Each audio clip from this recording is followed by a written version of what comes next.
Oh my god, guys, what an epic live stream. Brian nailed it. Brian fucking nailed it. And right now, guys, my car smells like a gigantic dog fart.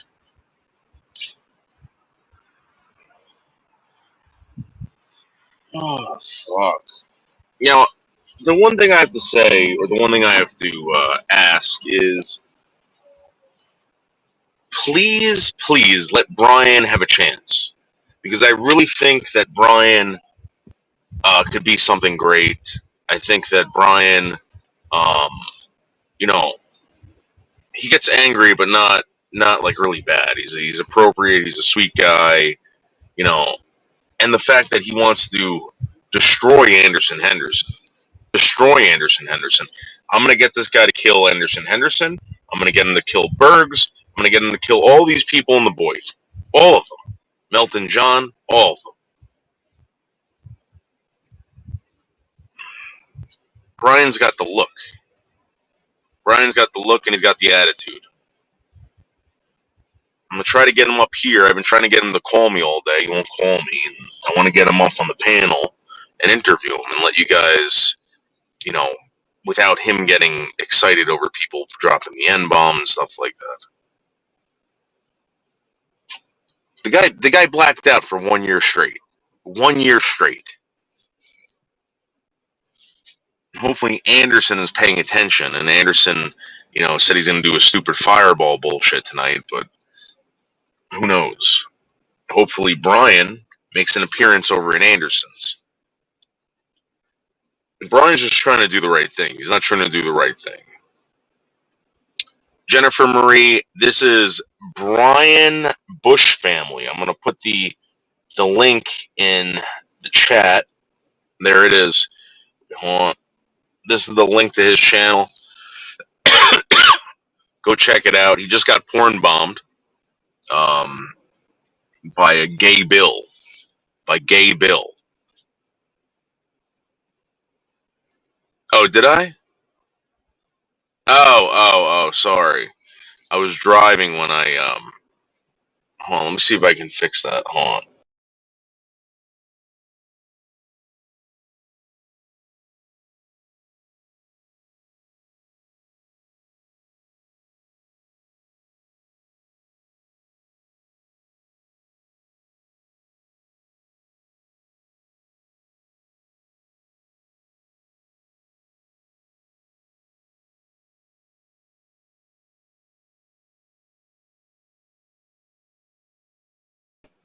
Okay, now it's totally fixed.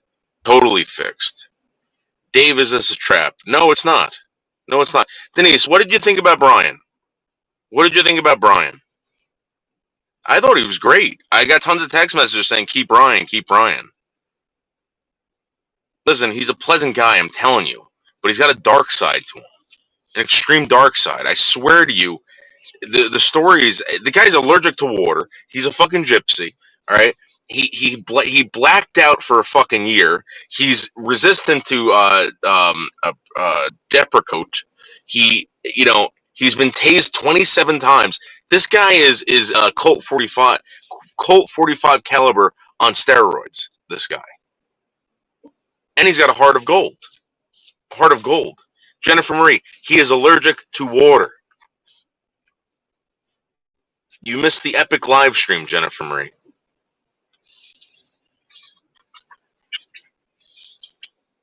Is that James Woods?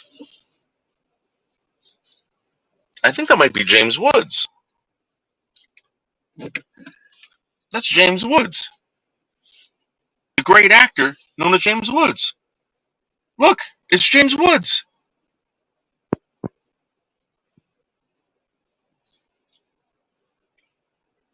Oh my God. Yes, he is being trolled terribly. But I told him, I said, Denise, I told him, I said, Brian, you got to stick in there. Don't let these people fucking ruin anything. Don't let them ruin anything.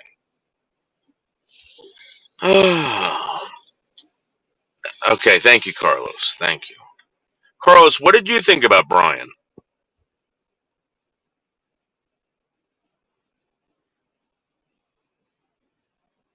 Alright, let's go inside and go see James Woods. Hold on. Let me disconnect. Disconnect.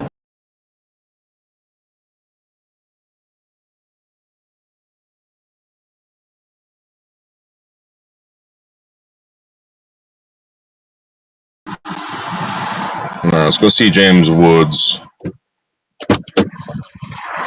This is his car right here.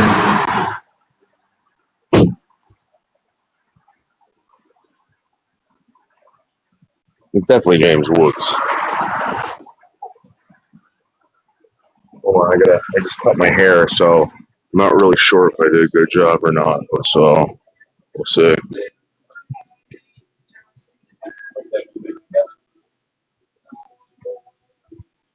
Did you see him? That was James Woods. That was fucking James Woods. Did you see that? That's James Woods. What the fuck is that? Did you see him? That was James Woods. I fucking knew it. I told you, Denise. I told you. It's James Woods right there.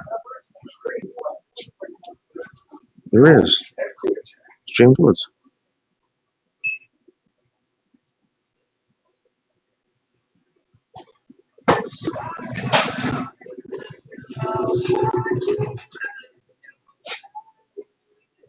Did you see that?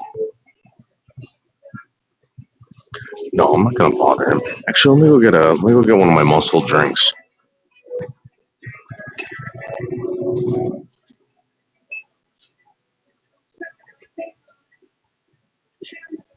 Huh. Muscle drinks right over. No, Pete. I don't talk to people like that, Pete. I don't really think he's that great. I mean, he's a good actor, but let me get some muscle drinks. Do they have the? No, they don't.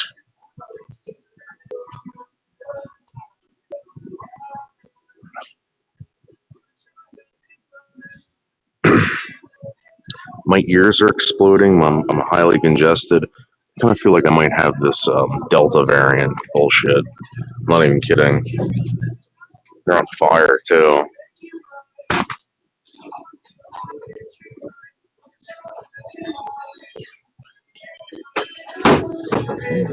You know, every single time I come, I see the Ben and Jerry's section. I always think, oh, maybe they'll have that fucking ice cream that Pete talks about. Pete, we couldn't even find it by you.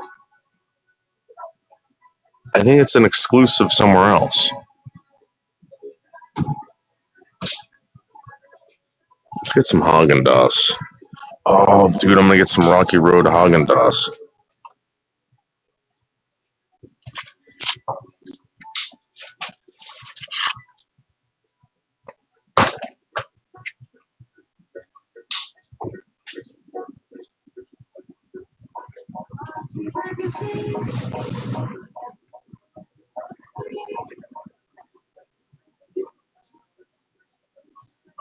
Hi, how are you?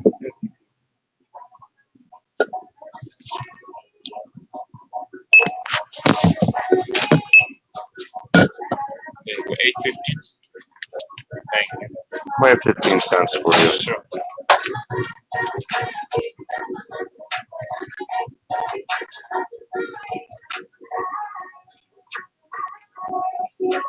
Ah. Thank you. Thank you, brother. Happy to. Oh, sure. My Tylenol. All right, let's go. Oh yeah, here's the hatchet attack. Of course, black man attacking a white man. All the time. All the time. And they don't want to call that a racist attack, by the way. A racist attack. They're never going to say that. And I think that's totally unfair. Did you guys see James Woods? Did you see James Woods, Wishbone? Yeah.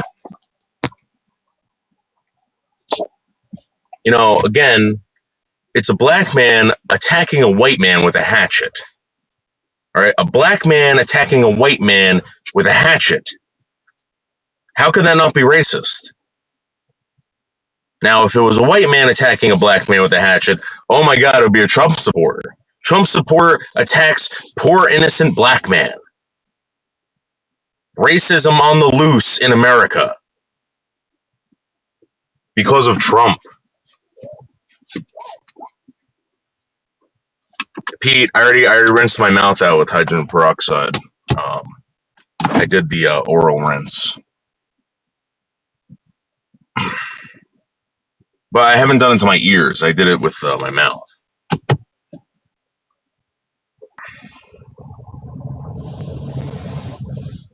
I already talked to my boss. I said, listen, if this is gets worse by tomorrow morning, I'm gonna go get tested.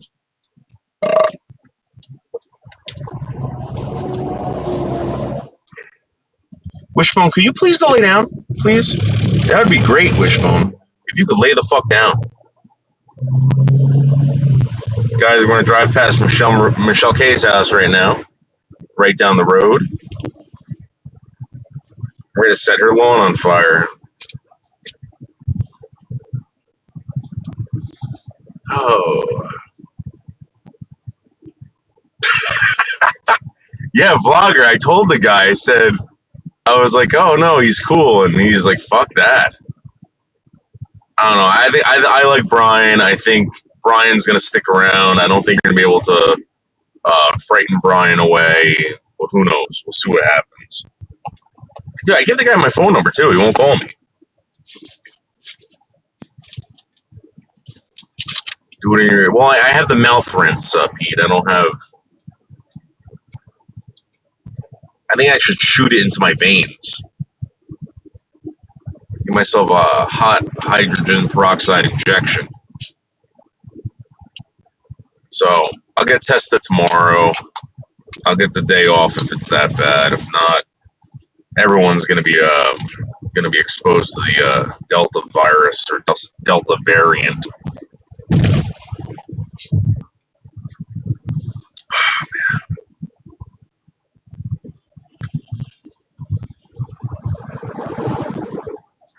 Yes, he did call YouTube headquarters. He's on top of it. Listen, I'm vlogger. This guy's gonna kill someone. It's gonna be great. Finally, one of us is gonna get murdered. I think it's about time. I'm just surprised it hasn't happened yet. So hopefully, this is the guy that I introduced to the community. So now that I could be accused of also having people murdered, swatted, doxxed, etc.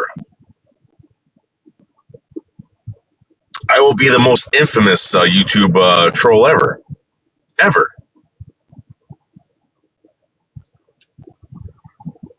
And you know what's fucked up, vlogger? The guy knows I have a channel. You think he would come over here. Maybe he's just that busy.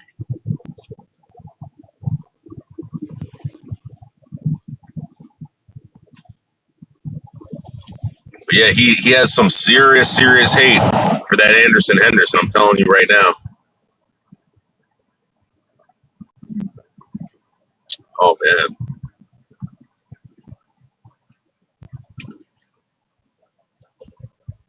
Yeah, I really gotta get home and eat this Rocky Road ice cream. Hopefully, by the time I get home, it'll be just melted just perfectly. I do not like hard ice cream. I fucking hate hard. Wait, was that him? Did he just go live? No, it looks like Anderson Henderson went live. And Colt 45 caliber just put out a video. Hold on, guys. If Anderson Henderson's live, we're going over there.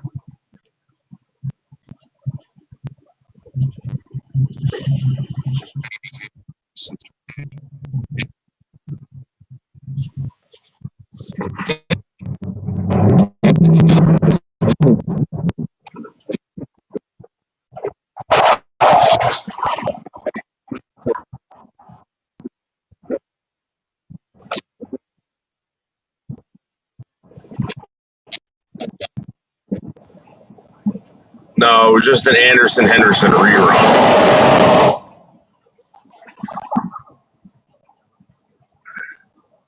Well, Pete, listen, I'm gonna be honest with you. Bergs, you're not getting a fucking link.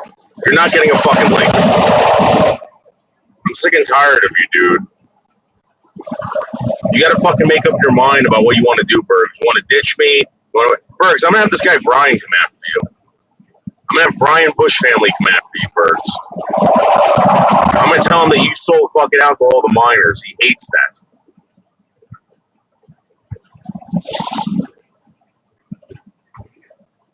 I'm not fooling around. All right, fine. I'll send you the link.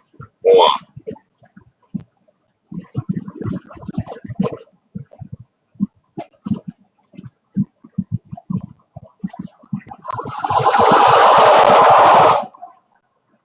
Actually, fuck it. I'm just gonna put it in the fucking comment section. It's right here, Berg. I'm not sending it to you. It's right there.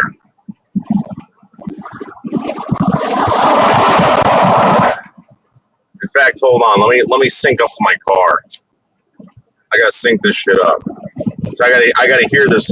I gotta hear this buffoon in full effect. In full effect.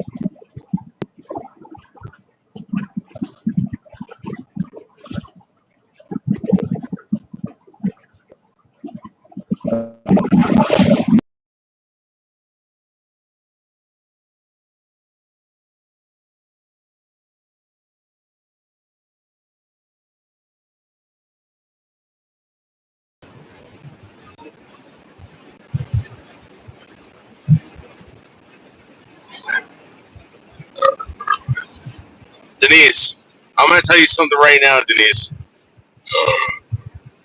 Bergs thinks I'm bad.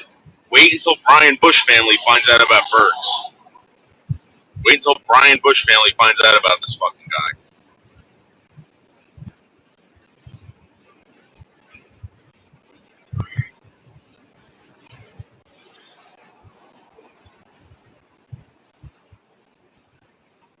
I hope Brian Bush family cuts Bergs into pieces.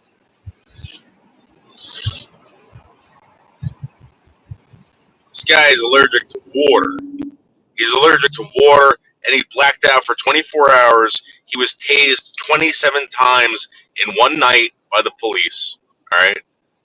Depakote does not work on him. It actually works in reverse.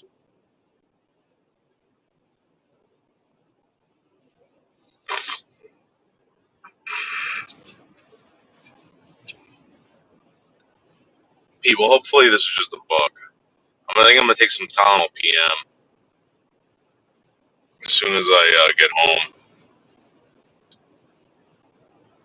Oh, Pete, did you see the comment that I made to that fucking, that woman, that Ruby woman, whatever the fuck her name is?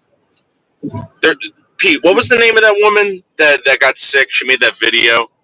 She's telling everyone that she's sick. She might have COVID.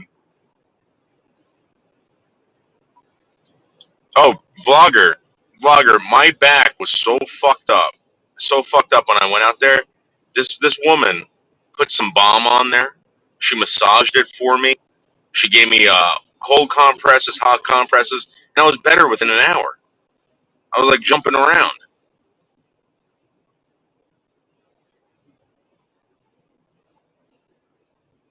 This is the woman for me, vlogger.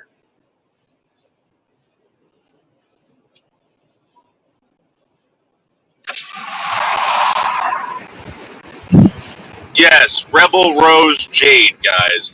Go check out Rebel Rose Jade's new fucking video. I mean, not that you'd want to, but anyway, this fucking bitch is like pretending she's got COVID. She's like, "Oh, my family."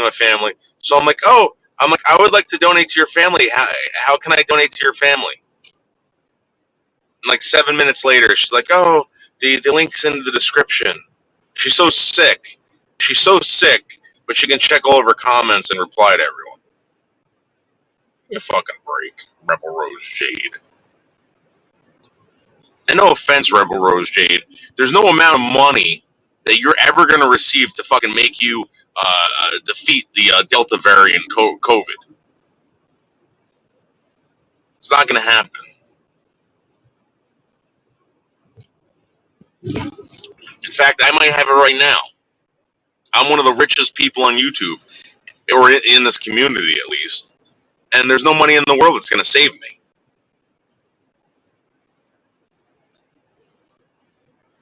I'm just going to take it like a man. Like I've taken everything in my life. Like just like the men that stormed the beaches of Normandy. They might have cried a little bit, but they still did it.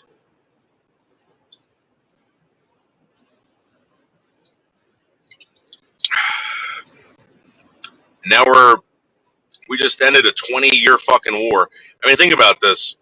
Think about how fucked up this war is that we're in, right? I believe we're still in it, by the way. And you know, yesterday when I was filming at the top of the that tower in Brooklyn, and I was looking at the fucking the Freedom Tower, I was like, they're gonna hit that again.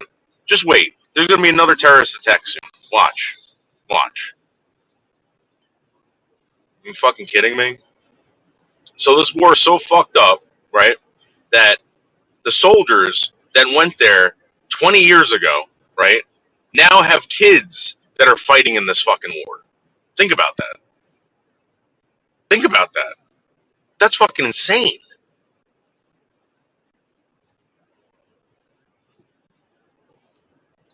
You want to talk about dropping a fucking atom bomb? Just drop this fucking bomb. Just drop a humongous fucking bomb over there and fucking rebuild everything over there.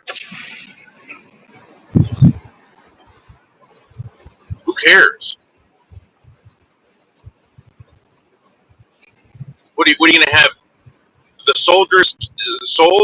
kids of soldiers that killed people over there are now killing the same their kids, right? And then we're gonna have these kids. They're gonna produce children, and then their kids are gonna start killing their kids over there. What the fuck's the point? Just drop a fucking bomb over there. Just drop a fucking atom bomb. Get it over with. I'm not talking about a nuclear bomb. I'm talking about an atom bomb. That's all you need to do.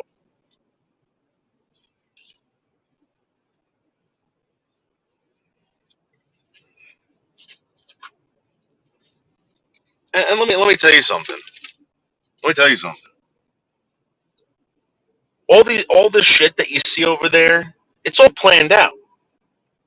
That means that people are sipping water, they're having their drinks, they're sitting down at a table, they're talking to each other, they're planning shit out.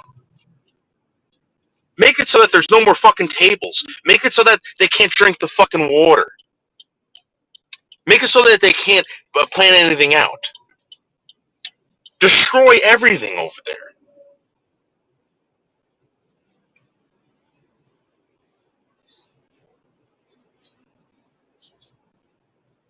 I mean, in my opinion, you know, listen, war sucks.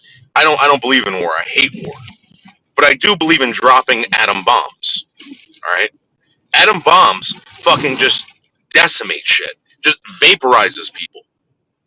People are there 1 second, gone the next. And I'm talking about thousands of people in one shot. You want some more? We can do it again. Let's do it again. You know what? Just because you blinked, we're going to drop one.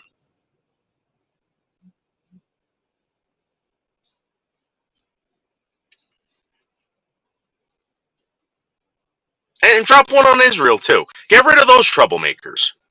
Drop it on Israel. Drop it on fucking Afghanistan, Iraq, Pakistan. We don't need these people. What have these people produced? What? In the past 100 fucking years. What? We're trying to get to Mars, and we got to deal with this shit.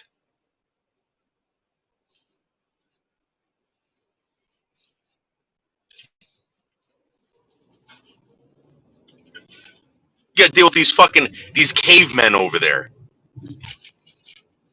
praying to a fucking Satan god.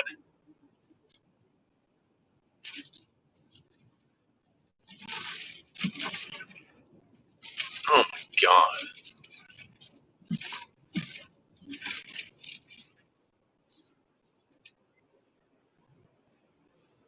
Get me off this fucking planet, dude. Jesus Christ, please Come back soon. Hurry up.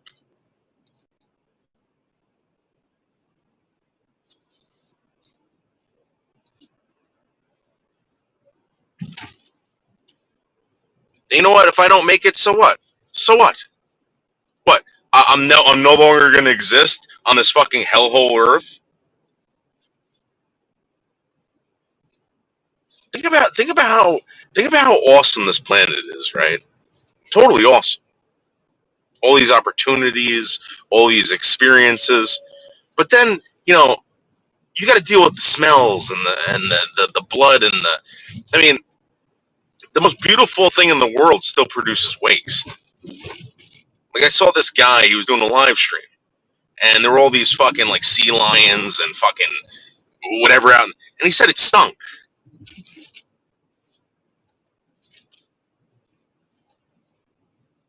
It's cool to look at, but thank God I wasn't there to smell it.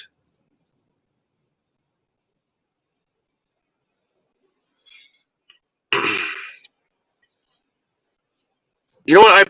You know what, Flogger? If I could, I would. If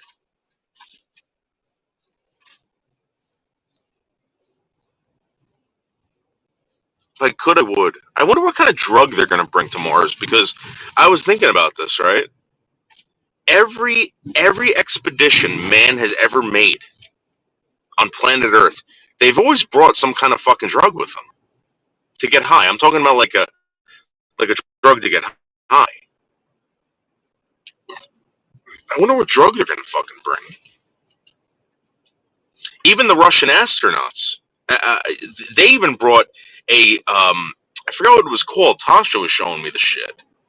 It was some kind of like powder that they used, and it kind of brought like a euphoric type feeling to these astronauts. They got to bring some kind of drug.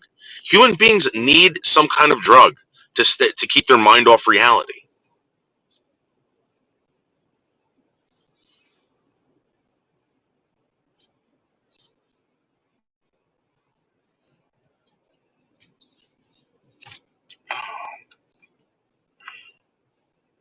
It really does smell bad, dude. I bet. I fucking bet. You're talking about ocean mammals. I can't imagine that ocean mammals don't have the smelliest shit ever. They're eating greasy, slimy fish, octopus, whatever the fuck they're eating in the ocean. It's a fucking cow. Or some kind of, I don't even know what the fuck it is.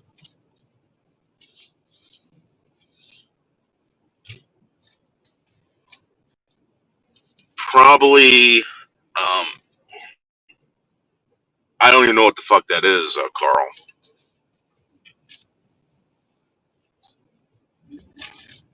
The drug for Burgertron is beer for sure. Yeah, it's Steel Reserve, right? Right.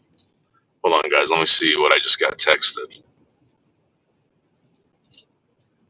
I think Bodder's sending me another text. Wait, hold on.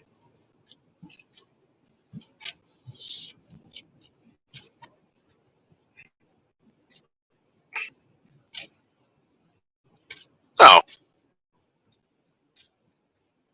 yeah, and another one, Homestead Tessie. Homestead Tessie. Oh, we gotta give Homestead Tessie some money.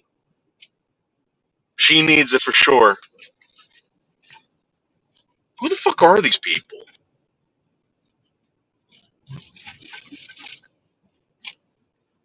Who the fuck are these people? Get a fucking job. The reason why you don't have fucking money is because you spend all this time on fucking YouTube pretending like you're making money. If I had a job, right, and my job was YouTube and I wasn't making any money, I'd be like, I gotta get a new job.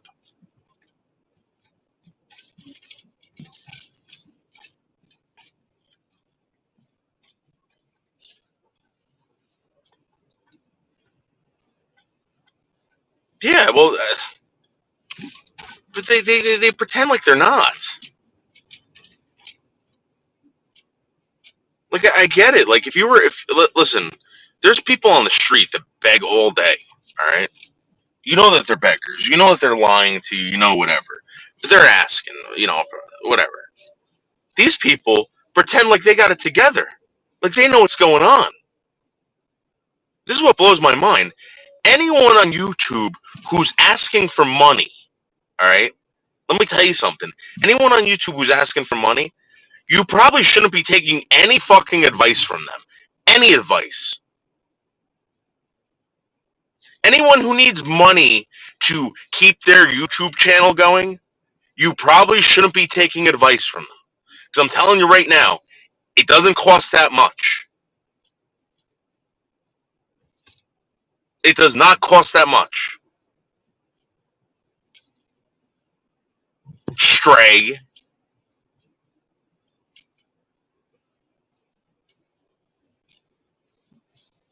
Give me a fucking break, dude.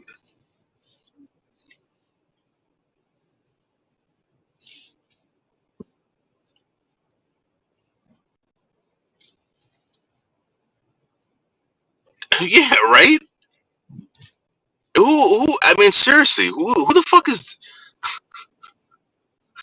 I mean, who the fuck... Hey, listen, if you have a YouTube channel and someone donates to you, that's awesome. That's awesome. But if you're telling me that you need money for your show, explain to me how you can't do your show with the money that you're getting from your unemployment. I mean, even if I was unemployed, I'm gonna be honest with you, even if I was unemployed, I could still afford to do YouTube. There's tons of unemployed people that do YouTube all day, every day.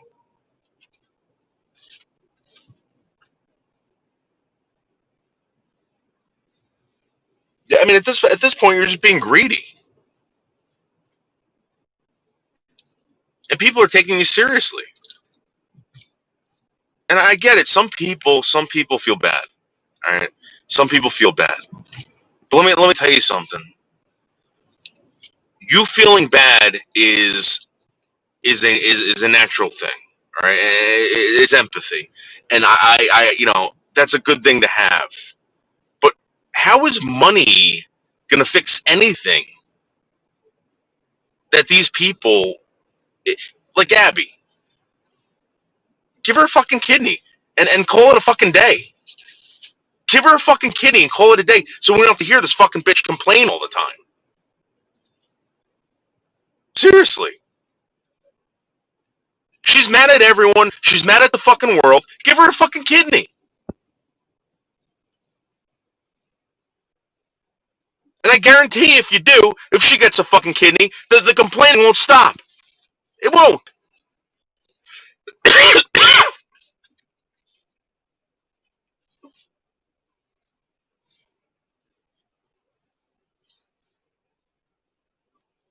Well, Street Life, seriously, dude. Well, there was a time where I did this, and I did this as a joke, right? But yeah, Witty. I mean, listen, secret text messenger. I don't know what the fuck that was about. I have no clue, secret text messenger, what that was about. I reached out to someone to find out. I still don't know. That kind of freaked me out a little bit. And I got multiple phone calls about that woman. I still don't understand who Jenna is. But anyway, getting back to the show, you know, I made a joke about it, and I got monetized, and I made a joke. I was demanding money. People were fucking giving it to me. And listen, I'm really grateful, but I never took that money out, guys. Just to let you know, I never touched that money. That money is somewhere, either it got absorbed somewhere, or it's just still in limbo. Never touched it. And these people get these fucking, this money, and they know that they're lying to you. They know that they're trying to get whatever they can from you, right? And they're patting themselves on the back.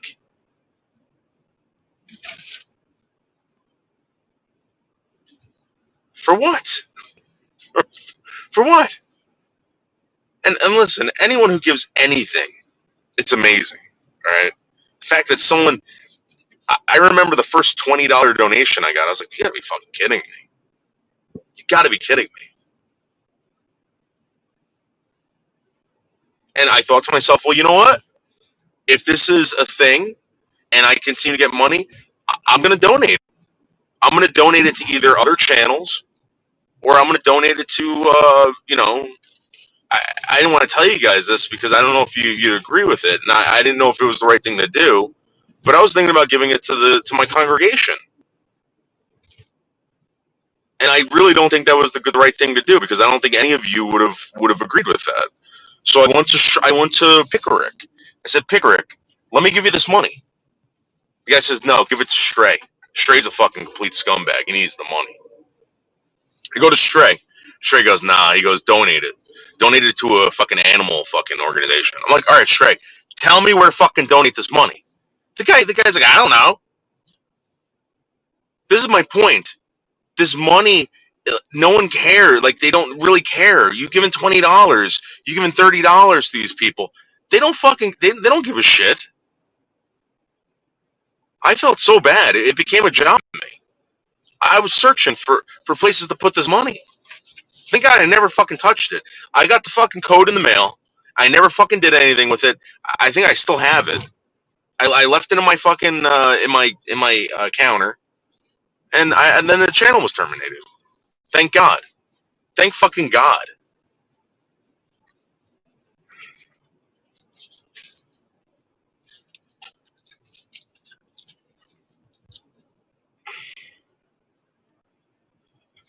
I can't believe people give these people money.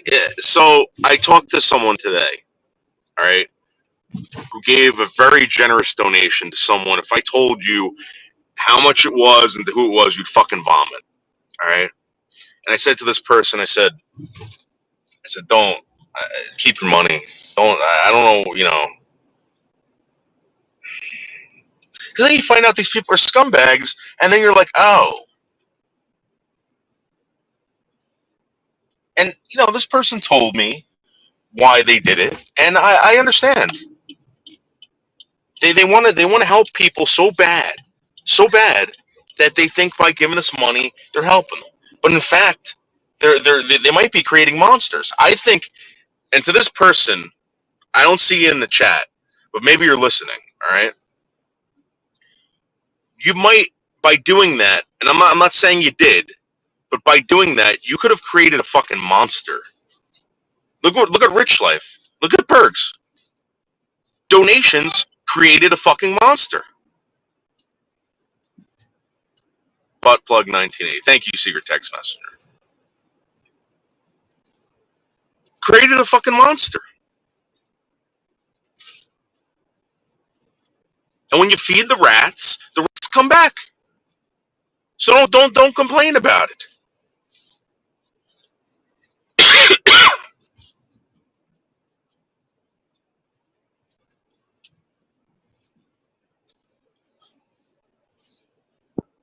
I mean, let's say I was putting cigarettes out of my arm, right? And I said, for every fucking cigarette I put out of my arm, I want $10. If someone does that, you would kind of think, oh, that guy's kind of a scumbag because he wants to see someone put a cigarette on his arm. But that's what everyone's doing when they donate to these people. I mean, you're fucking encouraging bad behavior. And I'm not talking about everyone. I'm talking about, who I'm talking about. You guys are encouraging bad behavior. That's why I don't donate to anyone. Unless you guys want a gun. I will give you money for guns. But I can't buy you the gun. So what I'll do is that can only be in the store.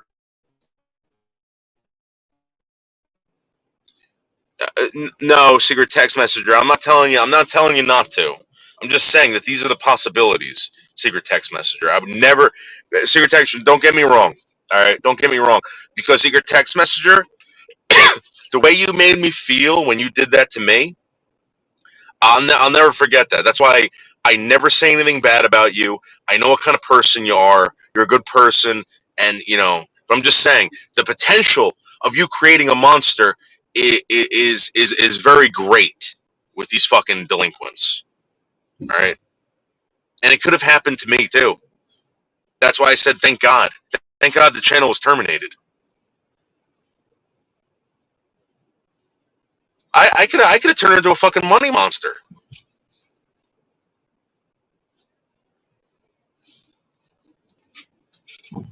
A greedy Jewish money monster. The kind that Jesus shoot out of the temple. And we all know what kind of money monsters they were.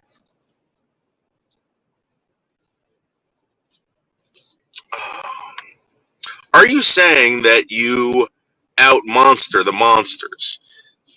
I could have. Listen, I could have been the worst. Bugger, let me tell you something. I I could become one of the worst fucking YouTube whores ever if I wanted to. The worst. Yeah, look what happened to Michelle Marie Delaney. Exactly, secret text messenger. She became a money monster.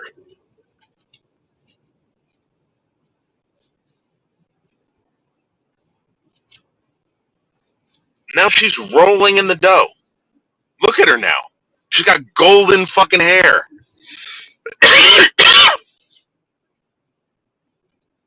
She's got golden hair. All these fucking uh, special effects. She thinks she's hot shit now. And she got rid of Schmecklecat.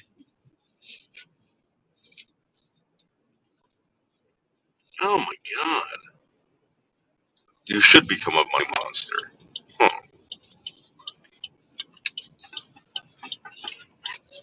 Well, I don't know. I don't. She's rich beyond her dreams. Yeah, dude. Seriously. I wonder if she falls asleep at night and she even thinks about us. Seriously. You think so? Like everyone's buying her all this shit on the Amazon wish list and crap like that. Vlogger, do you think she thinks about you at night?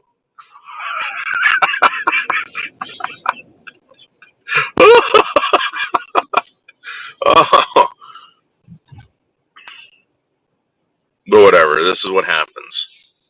People get a little bit of money, and they turn into these fucking these I don't want to know anything. I don't remember you type person.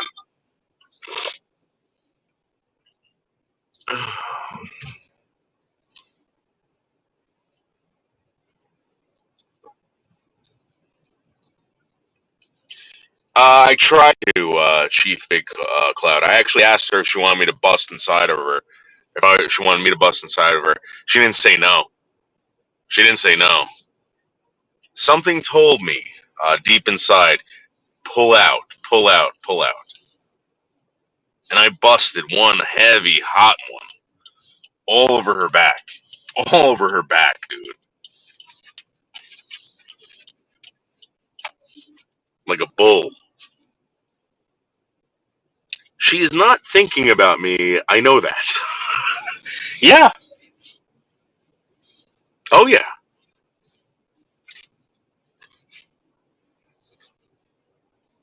She can't. Because if she did, maybe, she would feel bad. She don't want to do that.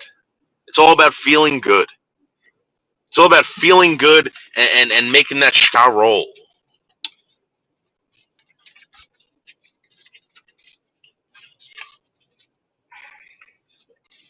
I really think I got this Delta variant COVID.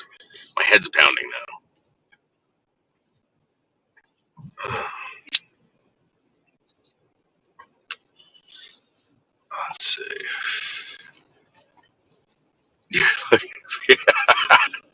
Yeah, I know. No, Pete's a great woman. Put it to you this way: if anything like that ever happened,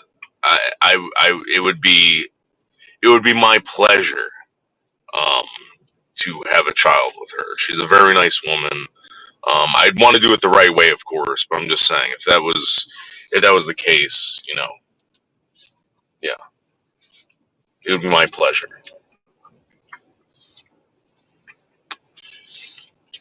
Dude, if you would have came in her, you would have had like triplets. That's how strong Bulldoge is. That's true. That's true, Chief Big Cloud. So deep and heavy and hot. It would have been like pop rocks.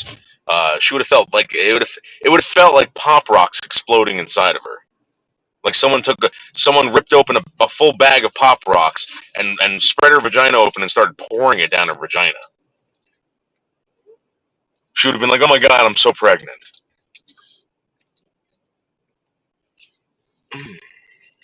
You said you weren't getting COVID. Well, listen, all right, listen to me. Listen to me. I'm very lucky. I'm very lucky because I work. As you guys know, I work in the hub of the universe, which is Manhattan, and I've dodged COVID this whole time. This whole time until that slutty homeless woman. I think her name was Kristen or Christine or something. Decided to started touching me today. She wouldn't leave me alone. She's walking around with her fucking no shoes. She said she just got out of the hospital. She had a big patch of hair on the side of her face, black hair, like a witch. One eyebrow was bigger than the other. I didn't understand what was going on there, to be honest.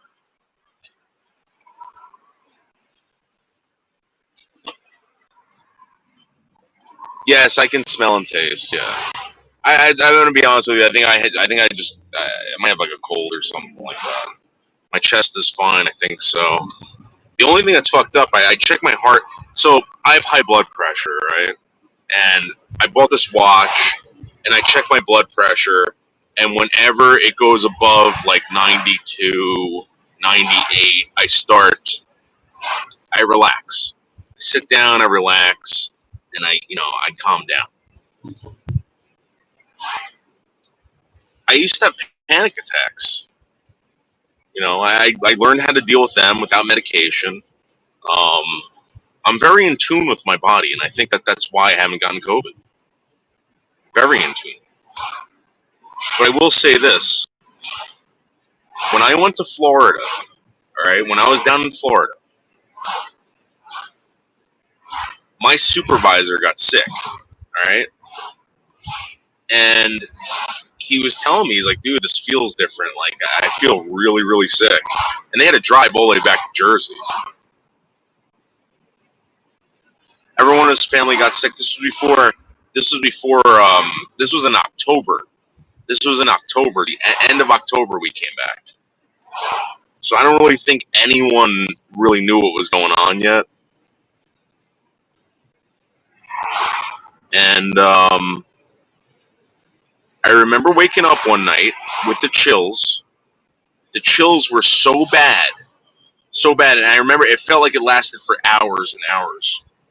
I was shaking so bad that every single time I would shake, I'd lose my breath. And I thought to myself, if this keeps going on, I'm gonna die. I've never been sick like that before in my life with chills. And I think I might have gotten COVID back then, but I told the doctor about this, and he goes, "Nah," because I've taken so many tests in the past year. The both tests, the rapid and the P whatever fucking test, and they said it would have came up. I would have had antibodies. I just never came in contact with it. That's what they say.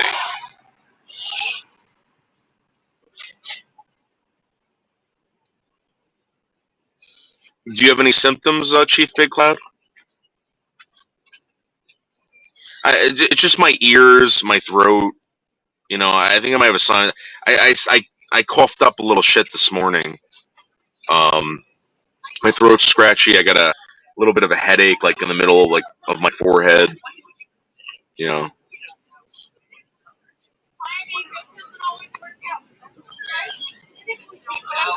hope I didn't get James Woods sick.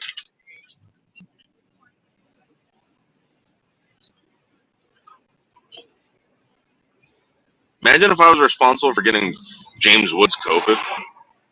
If he tests positive for COVID, that means that I gave it to him, guys. Think about that. Because we brushed. Like when I walked by him, I made sure that I brushed his clothing.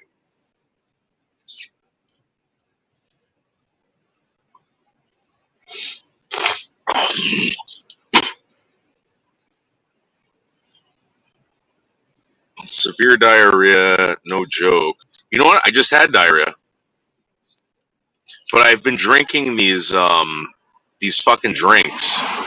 I bought this powder, and my shit was green. It was green because of the powder.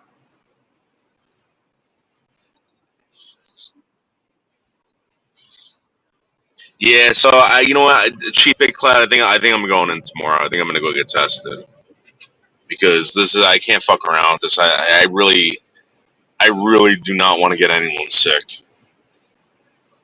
I really, really don't. I wouldn't be able to live with myself if you know.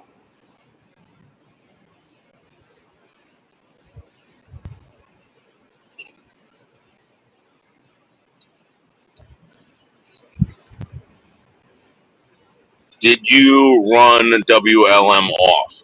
I don't know. You know what? I doubt it. Now I'm starting to find out shit about this guy that he was getting $500, $300 donations from people, fucking all this shit, and he was fucking hitting on women the whole time.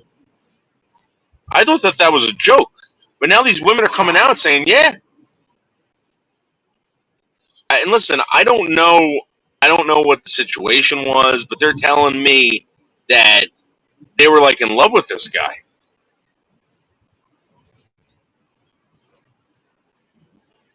And this is what I'm hearing from people who supposedly gave this guy donations. Do I know if it's true or not? I don't know.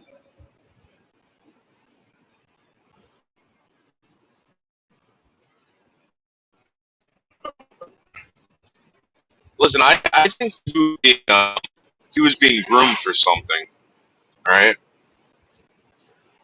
I think he was being groomed, and I think that now he's going to be, if this is true, he's going to be one of those scammers, going from community to community, fucking possibly, wooing old women out of money.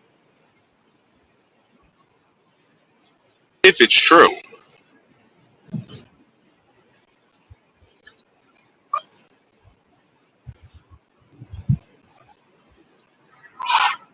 Are you saying that women give donations here? Yeah. They give a lot of money. Listen, the two people came forward, right? That guy made $800 off them. $800 off two people. And both women. And this is in private. They didn't, actually Jenna said it, she said it publicly, but the other person told me in private.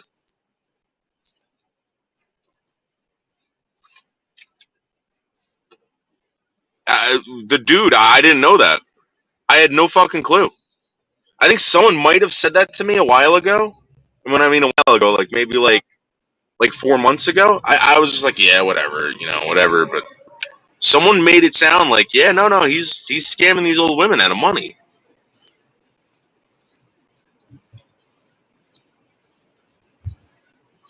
Now, I'm not going to say who said that, but I'm just, listen, guys, I'm telling you what I was told.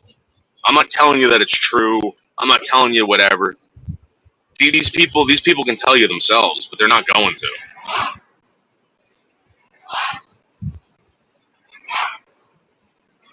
And you know what? There was another person that came forward, told me they did the same shit, but they didn't tell me how much they gave. And this person, I don't think this person's hurting for money. I can't imagine what this person gave this guy.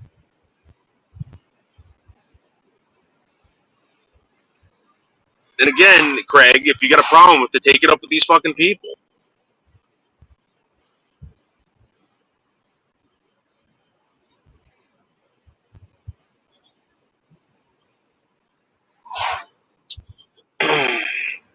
I know your friend Craig and Bombshell have a thing going on. Well, you want to know something? He came to me a while ago about her, and said that she was sending him fucking pictures and other things.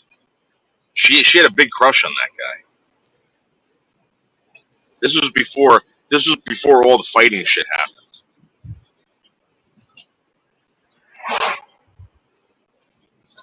And Bombshell, if that's not true, take it up with Craig.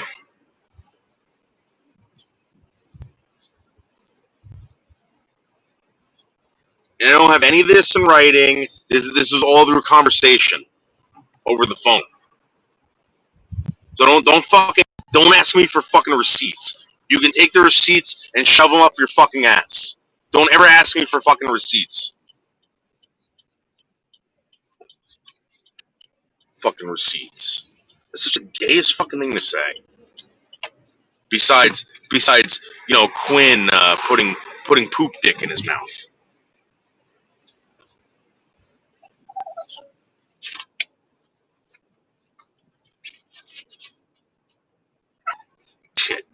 Desperate, yeah.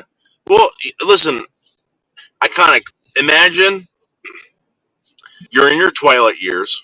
All right, you maybe your husband passed away, your kids no longer talk to you, all your fucking pets died. You're living at your house, and the only contact you have with people through YouTube. You don't have to get dolled up. No one has to know what you look like. It's verbal. And you can pretend all this. You can ignore shit. You can ignore the fact that this guy's been to prison a bunch of times. You can ignore the fact that the guy. People are saying, "Oh, this guy's," because he's never going to come to you. He's never going to strangle you. He's never going to hit you. I don't know if it's desperate. It's a thing. It's a feeling. It's a real feeling. It probably feels great for these women.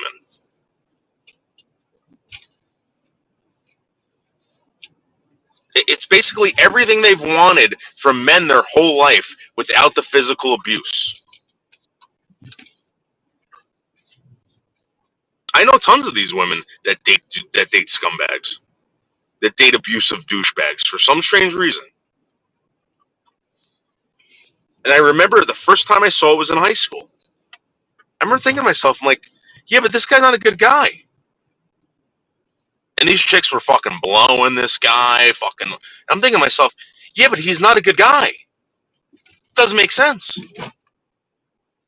And then the guy does something to them or whatever, and then they start crying and fucking whatever. Oh, how can he do this? He wasn't a good guy. How did you not know that? Everyone knew that. Your parents were telling you to stay away from the guy. And now, flash forward to the twilight years. They still want the same fucking shit. But now they don't have to deal with the confrontation. They don't have to deal with the physical fucking violence. They don't have to deal with the real scumbaggery. It's probably an amazing feeling for them.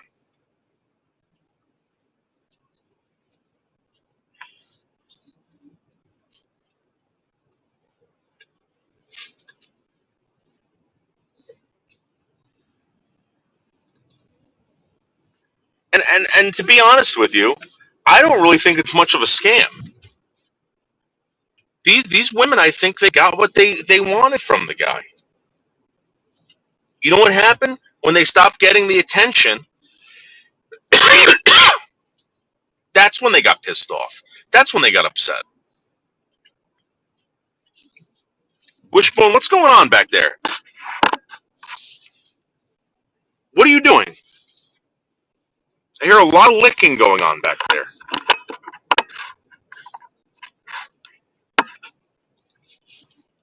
So they didn't get the attention anymore. Now the guy's a piece of shit. Well, you know what? What does $500 really get you? Seriously.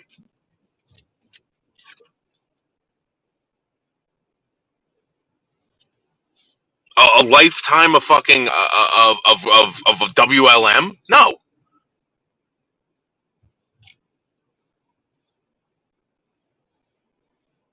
That's maybe a week's worth. Maybe if you're lucky. I mean, in my opinion, you should only get a week's worth of attention from this guy. Pay the fuck up. You want more attention from this guy? You want a year's worth of attention? Give him a fucking year's worth of salary. Pay everything for a year. Buy cigarettes for a year. I don't know. Craig is a ladies' man. That's cool. That's right. Good guys get yes. You should know that, Noodles. That's true. That's absolutely true. I bet I could get hundreds of chicks here now that vlogger. I'm telling you that everyone. I think back in the day, people just wanted companionship. They wanted the touch. They wanted, whatever. Vlogger should panel. He's being funny. Yeah. Well, my point is that now I think this is a brand new age. I don't think people want to be touched anymore. They just want the attention. The physical touch is gone. They can touch themselves. Think about all these online romances now, where it's normal to cam up with someone and fucking beat your meat with them, masturbate with them, and you're satisfied with it. Most of these people are satisfied. No one really wants to touch anyone anymore. You get COVID.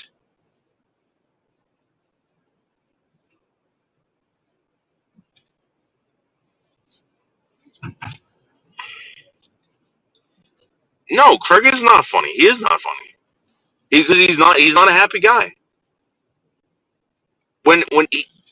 Listen, I've seen the guy. This is the emotions, all right?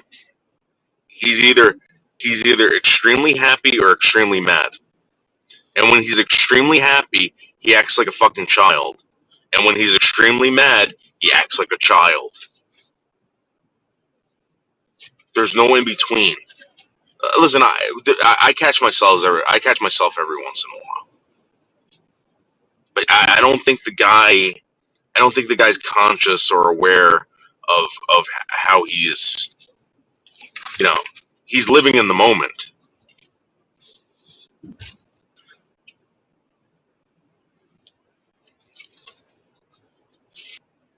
It's like a guy who he's got $500 in his pocket, right? You could tell that I don't know what you guys call that when the guy blows it and fucking, in a matter of 24 hours on stupid shit. But you know what that is. That's not a good trait. It's not a good trait. He's living in the now. He's not. He was so excited to have this apartment, right? Or this condo, or this whatever, this hotel, whatever the fuck it was. So excited. I would have been scared to death. I would not have been excited. I would have been scared. I would have thought a month is going to happen. A year is going to happen. 10 years is going to happen. What am I going to do? All right, thank you, secret text. But yes, I know. Now you're spelling out the N word. Thank you. I know. Yes. Thank you, secret text messenger. Thank you. Right. You're absolutely right. That's what I was thinking. I'm telling you, this is how I think, and this is what I think has saved me from a lifestyle that this guy is living.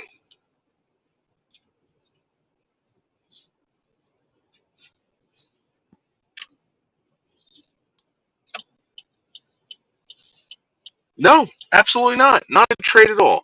Craig, his net worth is less than SK equals winner. 5K. Wait, I'm sorry, I can't see it. 5K. If that's true, I don't know how much money the guy's making. All right, I don't know, but put it to you this way: when the guy got the job at the Home Depot, all right, I was like, yeah, dude, that's good because now you got a job. Now you're gonna get put phone on do not disturb, please. Well, hold on, guys, hold on.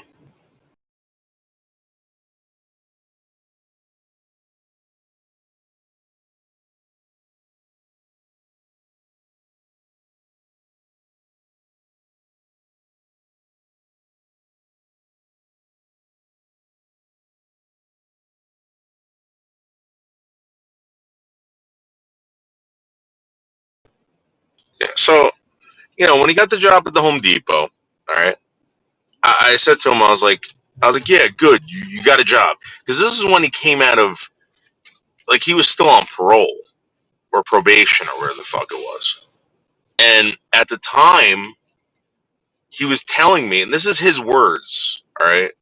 Whenever anyone would do a background check on an employer, right, this felony probation thing would come up, and he would try to explain to them what it was about because I mean, you can only imagine. No one who's going to hire anyone is going to sit down and listen to some guy explain why he's on felony probation. All right, it is. So he landed this job at Home Depot, and I was like, dude, I was like, good. I was like, you know what? While you're there, get your 401k, get whatever you can out of these people. Fucking pay your bills, whatever. But look for something else. Look for something else. He wouldn't do it. All he did was complain about the job. I'm like, Greg, did you look for anything? How could I get anything? I got this fucking felony probation thing on my fucking. No one's gonna hire me. No one's gonna hire me. Screaming at me.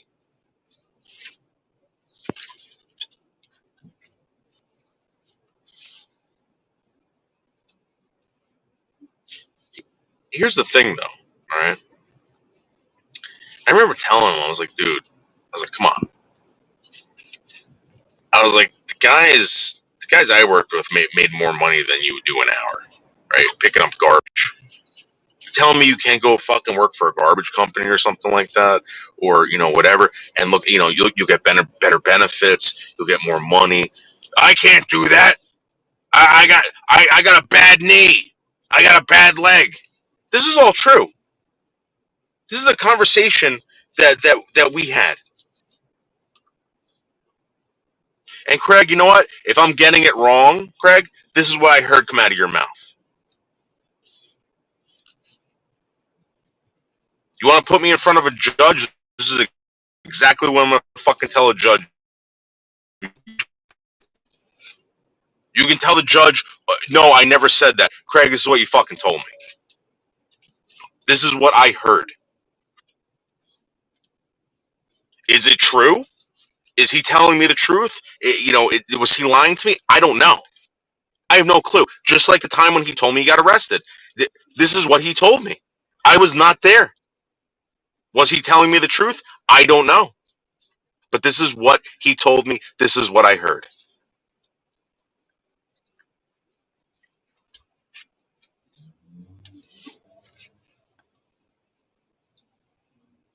I was not there.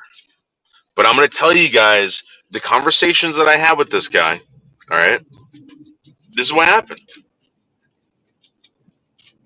It was either the knee. It was either the felony probation. It was where. And then the guy's getting in fights with everyone at work. I'm like, dude, what are you doing? You don't have a fucking leg to stand on. They're gonna fire your ass so fucking fast. So fucking fast. If I was your manager, I would get rid of you fucking. I don't want to hear you every day. You're making me work even harder. If I was your manager and you were yelling at me every day, complaining about the fucking job, complaining about this, you're the first person when they tell me to start laying people off, you're the first motherfucker I'm gonna get rid of. I'm gonna say, oh yeah, I know a few people I can get rid of. This guy, this guy, this guy. Why? Oh, because they make my life harder. They make my job harder.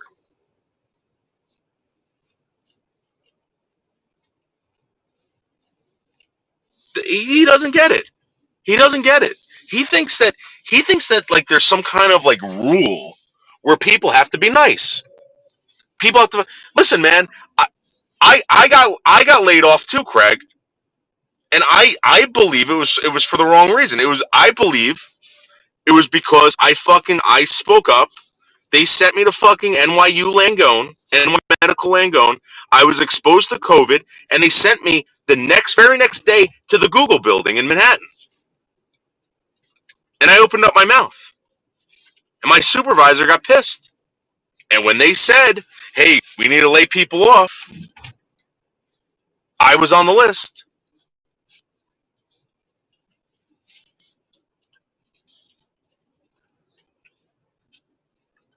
Can I sue the guy for that? Probably not. But can I fucking say Carl Ream from Automated Logic had me exposed to COVID and then sent me to the Google building in Manhattan? Yeah, I could say that all day long because that's exactly what happened. Carl Ream from Automated Logic, who lives in Pennsylvania, sent me to the Google building knowing fully well that I was just exposed to COVID. And the very next week, Carl Ream from Automated Logic, my supervisor at the time, who lives in Pennsylvania, him and his whole entire family were coughing up fucking blood. Because guess what? They got fucking COVID. You don't like it, Carl? I'm sorry. But that's what fucking happened. And you put other people at risk.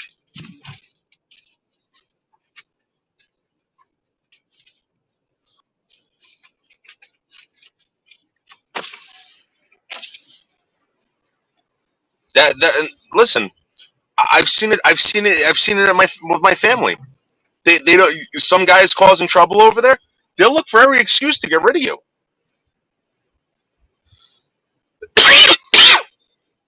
They'll make you want to quit. Is it fair? No. But no one wants to work with a fucking loser. No one wants to work with a fucking complainer.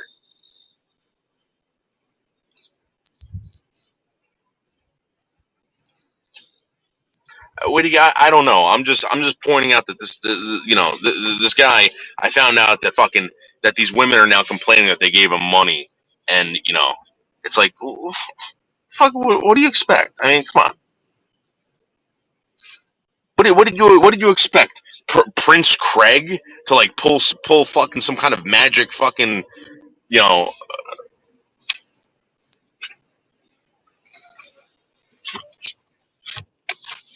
well, listen, the guy made more money than I ever did, according to the women that I talked to.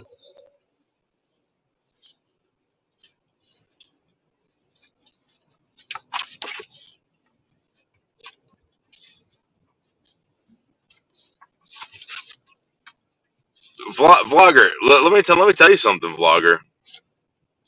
You're saying that, and the reason why I'm going to take this seriously because everything else that I've heard about this shit going on with him, I didn't take seriously, and now people are coming forward and contacting me and be like, no, this really happened. I even forgot the person who was telling me that this was going on.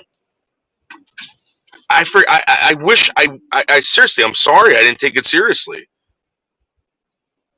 And to be honest with you, I really didn't care.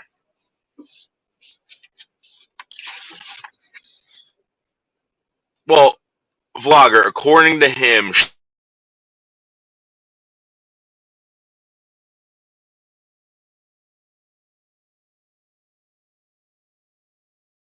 like that it was just like basically bombshell and lingerie. That's the way he described it to me.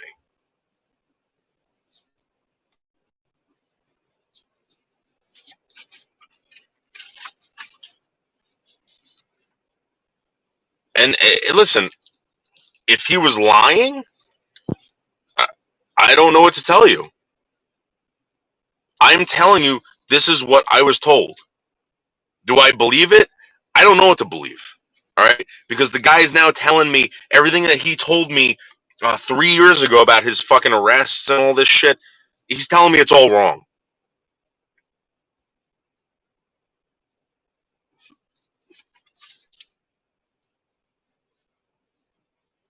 Woody, the guy came to me and said that Bombshell was sending him photos. And when I said, "What do you mean?" He goes, "Dude, it's like her in like lingerie and stuff like that, like kind of like like look at me kind of stuff." Like he didn't say anything about like pussy photos or anything like that. He never said that.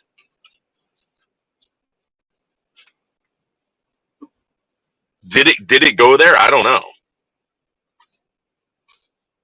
I do know that Nyx, he was sending dick pics to Nyx.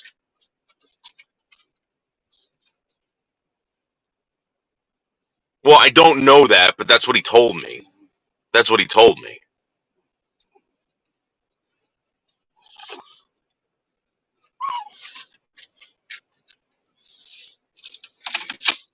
All right, let's get these dogs inside. Let's go eat my Rocky Road ice cream.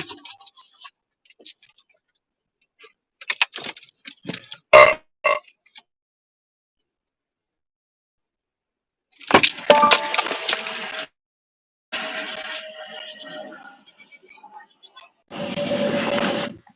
Come on, buddies. Come on, baby boys. You guys want to go inside?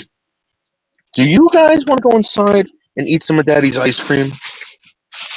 Daddy got Rocky Road.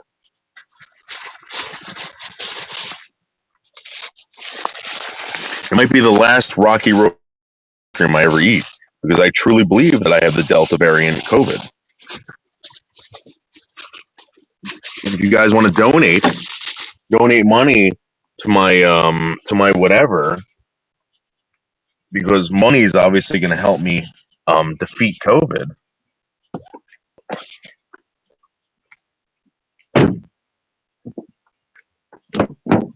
Come on, good boys.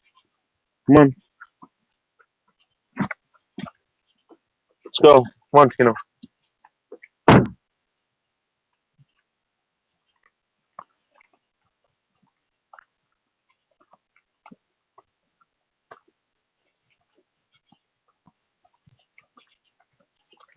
Money Monster. Money Monster Bulldog.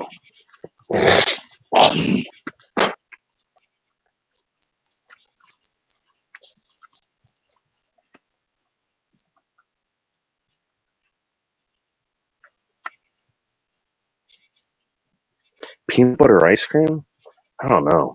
Woody, I went to that place in Brooklyn today, that Brooklyn Creamery. It was $10.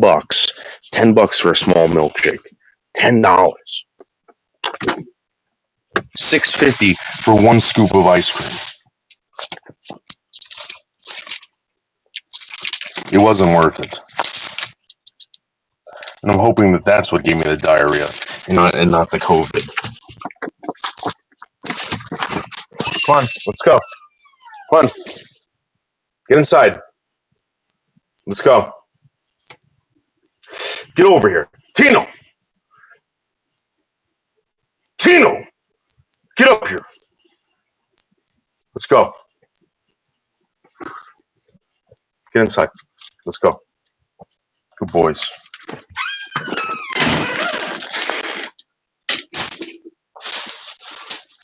Oh.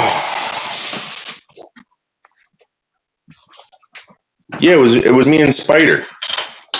I took Spider on a very expensive ice cream date. We hooked up with some homeless girl. She wasn't wearing any shoes. She walked in dog shit. It was amazing. Her name was Christine.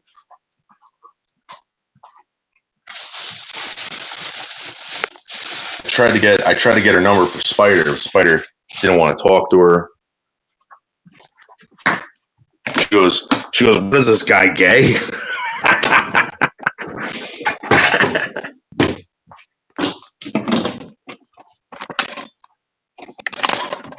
Where did all my fucking Where did all my fucking spoons go? Did I use up all my spoons?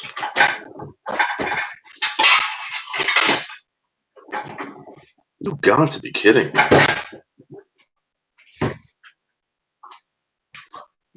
Oh no. What's up?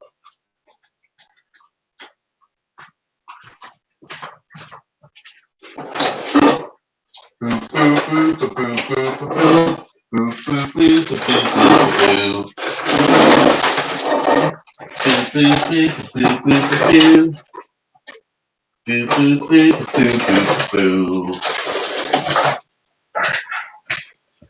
me go take a la leak.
Wait, Spider's been acting like a stereotype all week.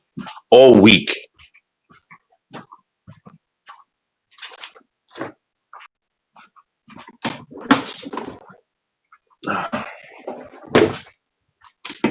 And this isn't YouTube shit. This is real life. Real life. He's acting like a stereotype in real life. Can't be doing that. I mean, he can. But it's not going to work out that great.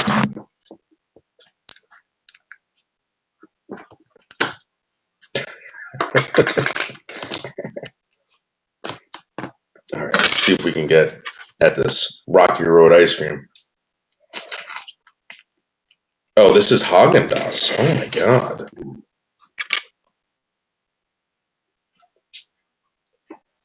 Mmm.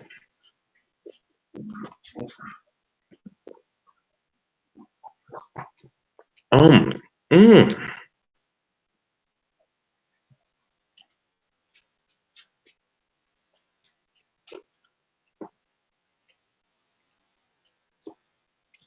Mmm.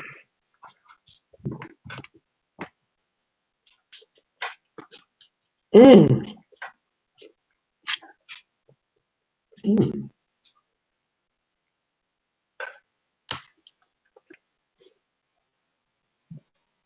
Mmm. YouTube is real for German lady.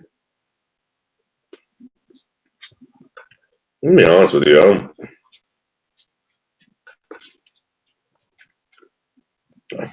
I don't see that person anymore. And, you know, the reason why I think German lady's a troll is that I've seen her do it before. She accused me of doing something I never did. And then she got someone on panel to porn bomb someone right after she fucking did that.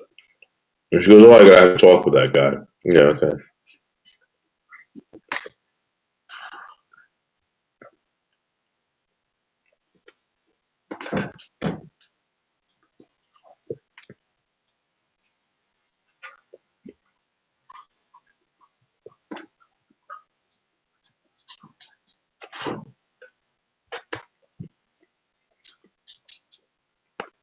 And these are the people that Craig really gets furious at. These people that he thought were real friends. You know, it's like, dude, calm down.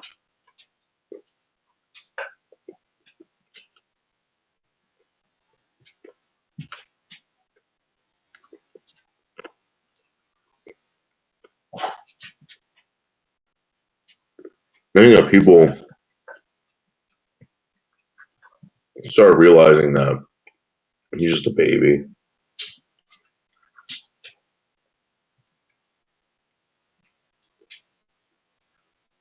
Like if you became friends with him, he would expect you to bend over backwards for him, or you weren't his real friend.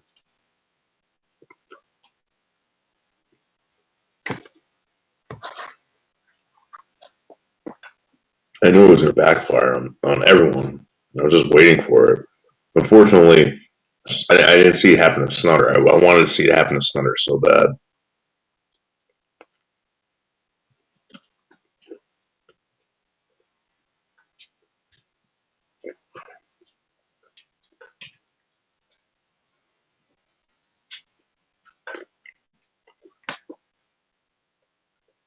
Of anyone, I wanted to see that shit happen to Snutter.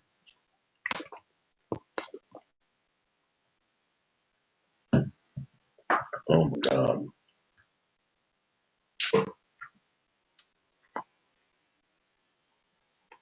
I'm starting to think maybe Jenna is Snutter.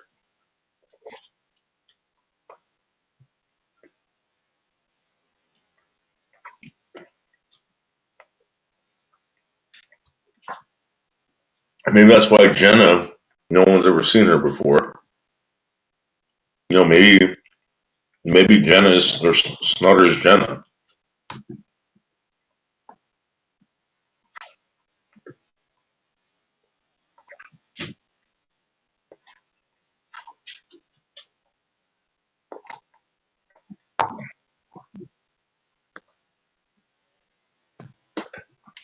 And if that's true, you know,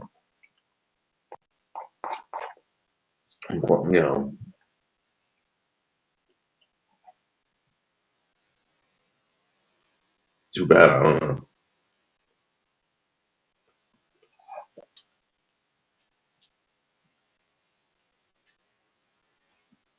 No,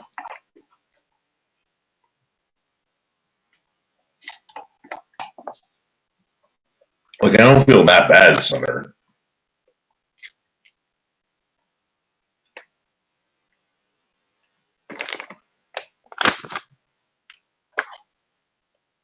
This is what happens when you fucking listen to dirtbags too.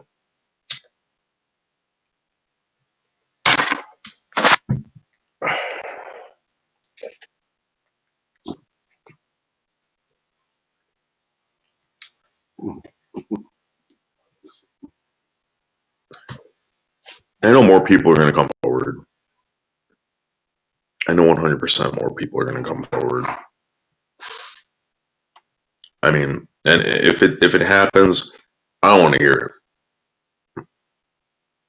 because I'm telling you right now, the people that are going to come forward, the whole time you were trying to run me down. You were trying to, you know, um, falsely accuse me of things that you wish I did, but I never did.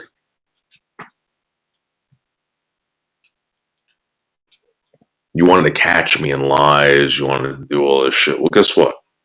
Guess what? All I do on YouTube is lie. Congratulations.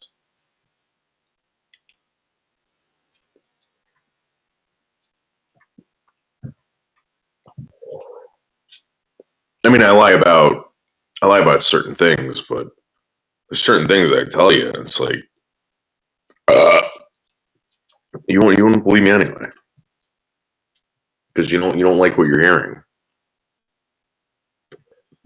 I remember being blown away by some things people tried to warn me about. I'm like, oh, that person really wasn't being a dick. I think we've all been there.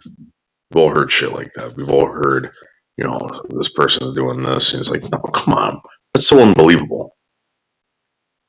I've never been the type of person that was like, yeah, that person's a scumbag. Definitely that person did that. I'd be like, yeah, I know the person's a scumbag, but I don't think that person would ever do that. Oh, no, no, no. They really were doing that.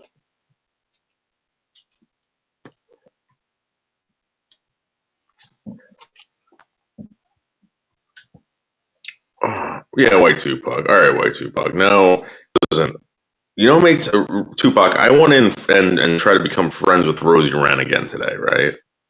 She goes, no, Noodles, no. She goes, you're friends with that scumbag White Tupac. White Tupac, listen, I talked to Brian Bush family today about you. And he goes, that guy's a scumbag. That guy found out that my friend was in a wheelchair. He made fun of him. Oh, and Tupac, by the way, Brian Bush family told me that that woman you live with, that's your sister. And that's your sister's apartment. Is that true?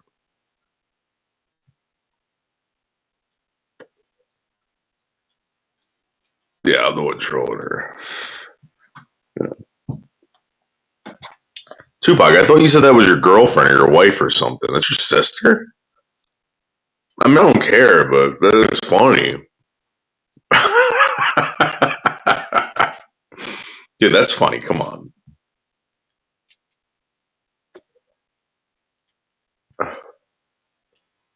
How the fuck does Brian Bush family? How the hell did Brian Bush family figure that out? Who told them that?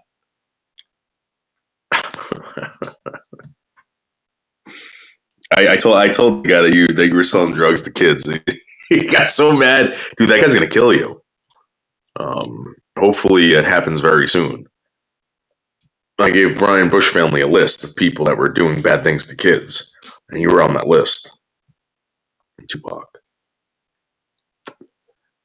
So your days are numbered on planet Earth.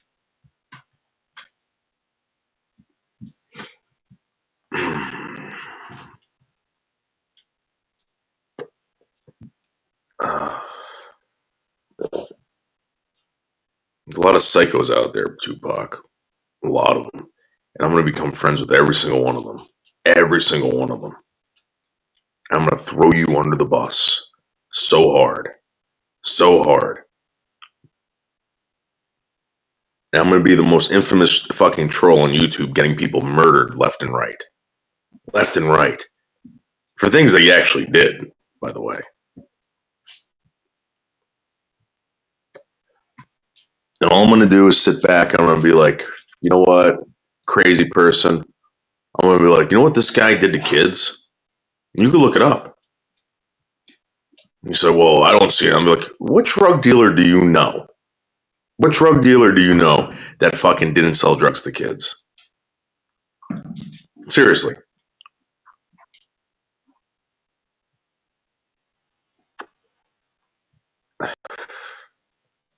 I never see that guy smoking weed outside. Never. And you know he's got weed in that house. Who knows? Could he be blowing it in the kid's face? I don't know. Does he look like the type of guy who would do that? Yeah. He looks fucked up. White Tupac's one of the most busted looking people I've ever seen on YouTube. I'd rather have sex with Rosie Ren than even pull down my pants in front of you.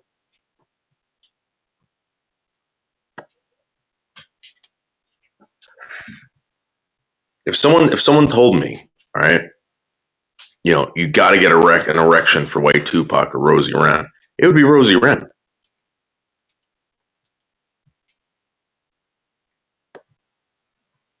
And Rosie Ren's busted. Busted.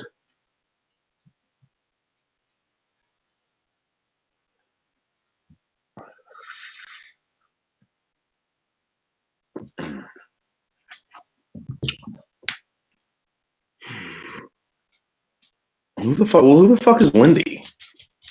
Who the fuck Lindy is?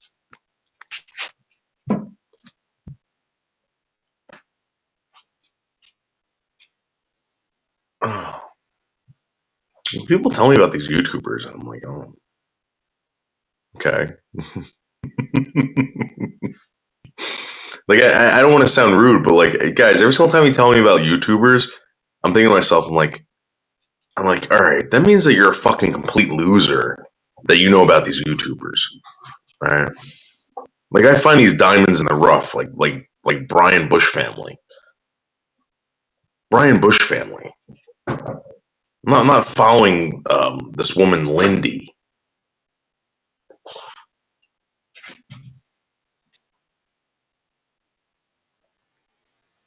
I mean, what do you think Lindy's got to say about anything? And why would you even listen to her?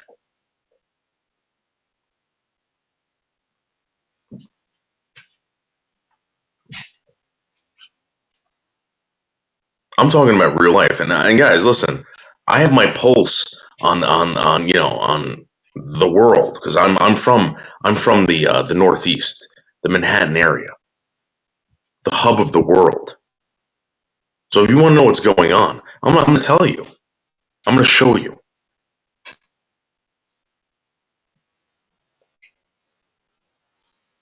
Where's Lindy from? Arkansas? Kansas?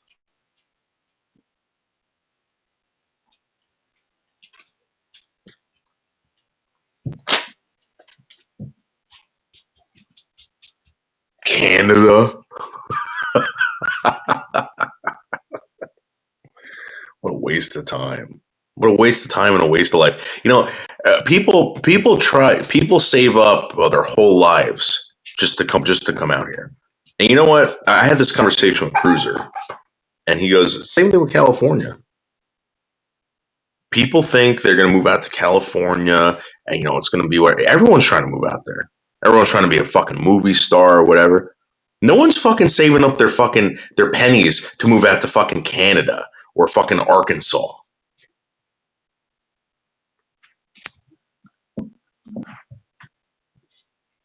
And I'm sorry but that's just the way it is.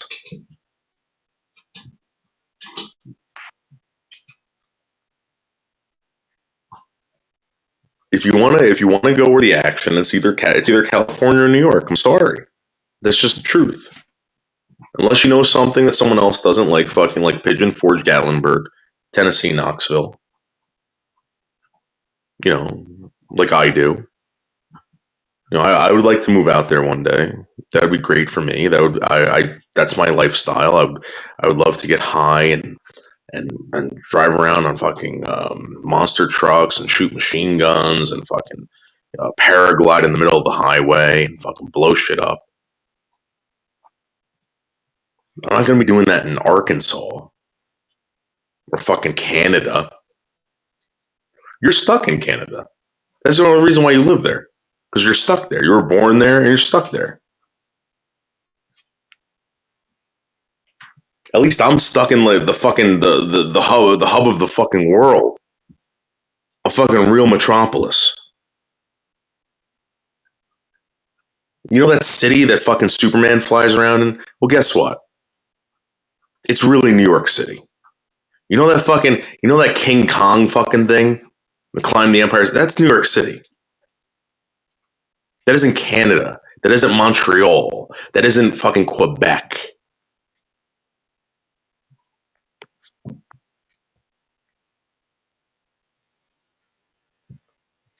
The only good thing that ever came out of Canada was fucking Teenage Head and Degrassi. And you can't do that on television.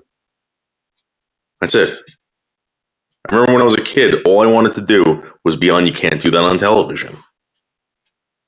And my fucking dad told me, he laughed at me, he goes, that's a Canadian show. And I was heartbroken. Because in the Buldo household, we laughed at Canada.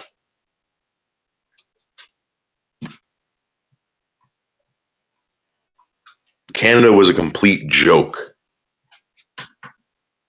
And it still is to this day. But you guys got John Candy and fucking that fucking terrible actor, or whatever the fuck his name is, that guy from Deadpool. I fucking hate him.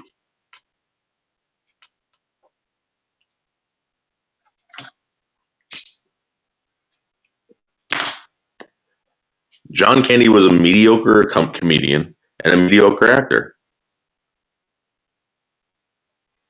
So is that fucking Ryan Reynolds guy. Anything that comes out of fucking Canada is mediocre except for Teenage Head, Degrassi, and You Can't Do It on Television. Even Molson. And I'm going to say this right now. Molson is a terrible beer. Terrible fucking beer.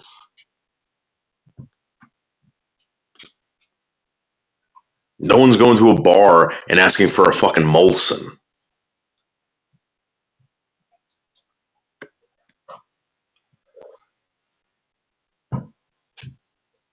Everyone's either getting PBRs, Buds, or Coors.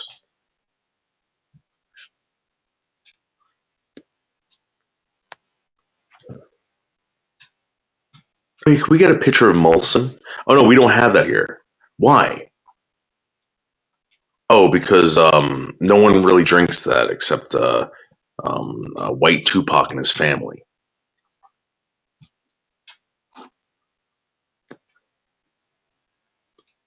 You got a very large country over there with a very, very small population. You ever wonder why? You ever wonder why? Canada is fucking humongous, and no one lives there.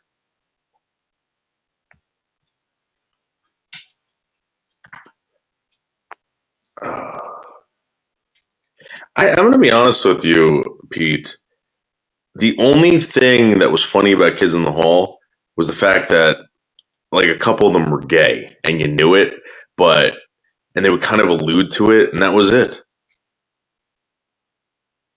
Like, even the most flamboyant homosexual on Kids in the Hall, he never really came out until, like, later on. Like, everyone kind of knew. It's like, yeah, those guys are a bunch of homos.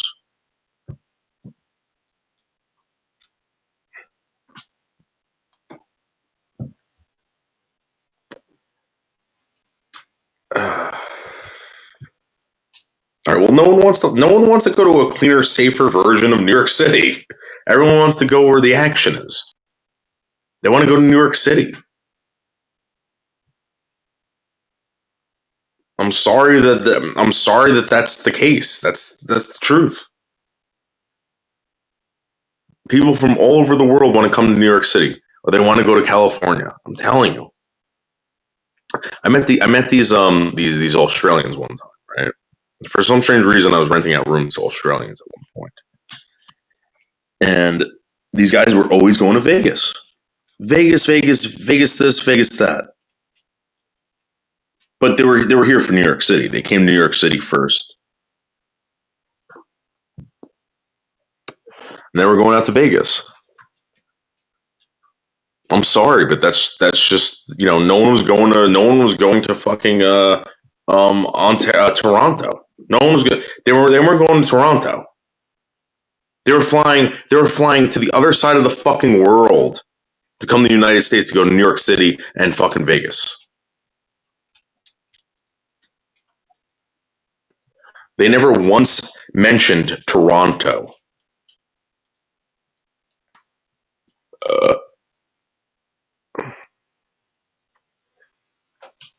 The only time I ever laughed at Kids in the Hall, and I still remember this joke, was when the super gay guy was describing Latinos. And he described them as spicy.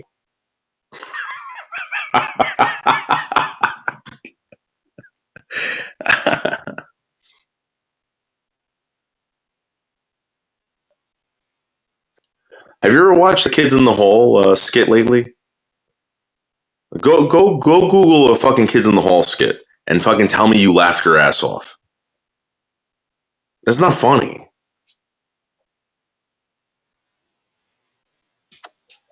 It was a show that they put a laugh track to.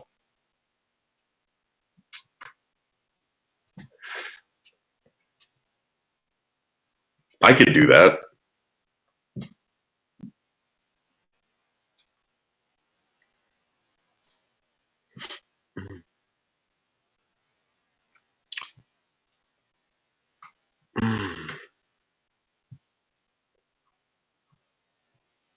Three-quarters of the U.S. is third world. Okay. Oh my god. Have you ever met anyone from a third world country?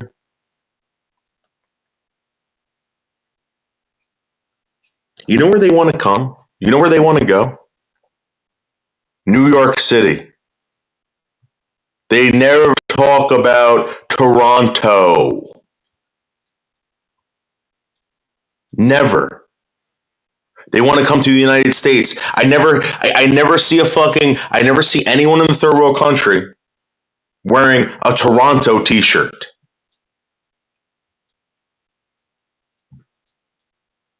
You gotta be fucking kidding me. You gotta be kidding me.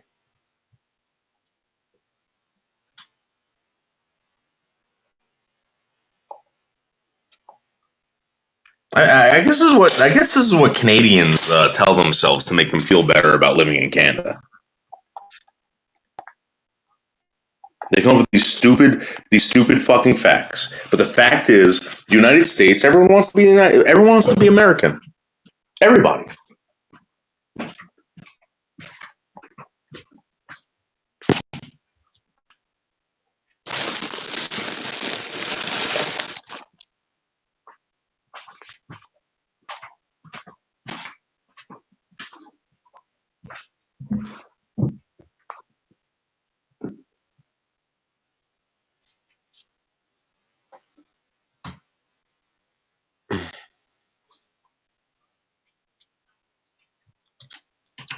Let me light up one of these cigarettes that I rolled.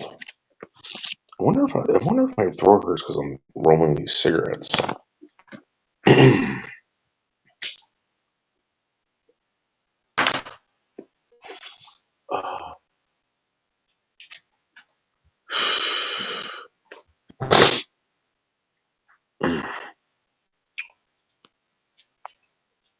You know what's funny? I actually looked this up. You know how much money we give Canada each year? You know how much money we give Canada, the United States? You know what the population of Canada is compared to the United States? And we got to give those fuckers money?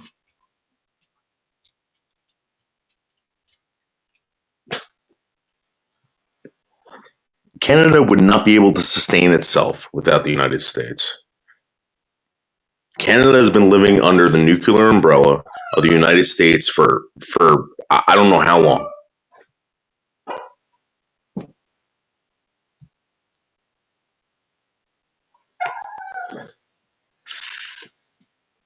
Canada is one of the most lousy fucking countries in the world. And the only reason why they have it good, if they have anything good over there, is because of the United States.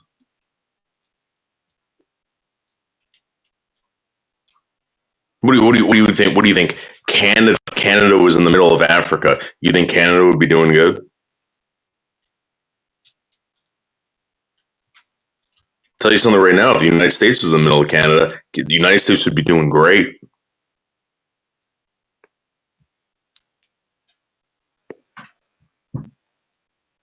If the United States was in the middle of the ocean, it would be doing great.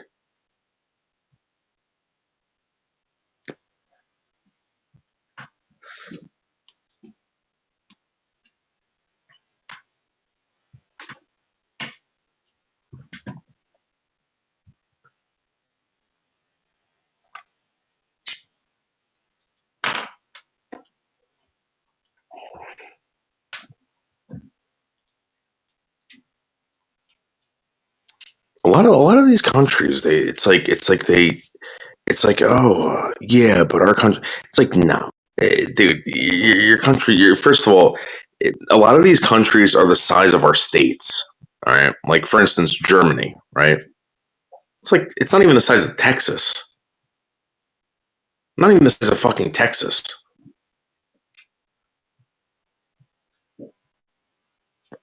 Or it is the size of Texas. Texas could sustain itself.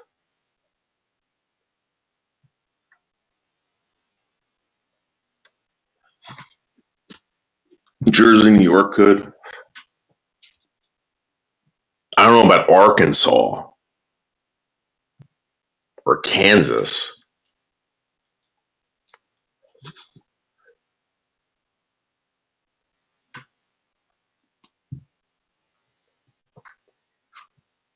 But again, no one wants to go there.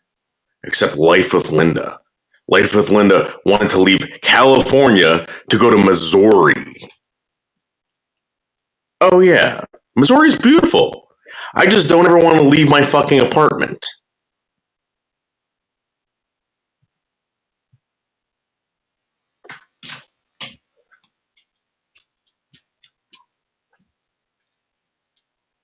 There are a lot of people that are in denial on YouTube too. A lot of people are in denial.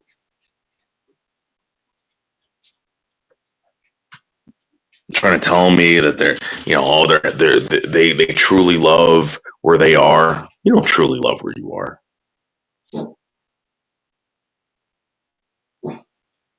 Oh, I walk outside my house and I can see the mountains. Oh yeah, and then what? Then what? Then you look down and you stare at your dog, and then what? What do you get? Then you get in your car and you drive down a dirt road, and then what? And then you talk about going to Branson.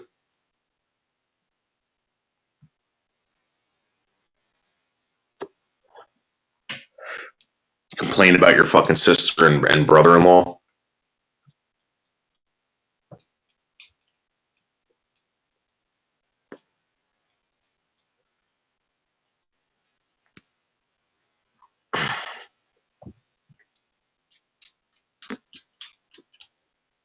Meanwhile, they're fucking complaining about you.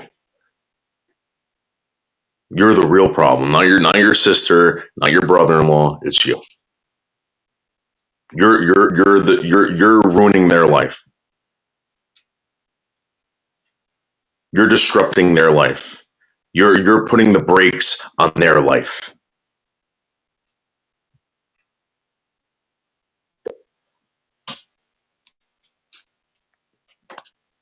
This fucking woman would call me up and be like, "Oh, I got the fucking the mixer bowl stuck in the mixer again. I got to call my brother-in-law to come and take the fucking bowl out so I can wash it."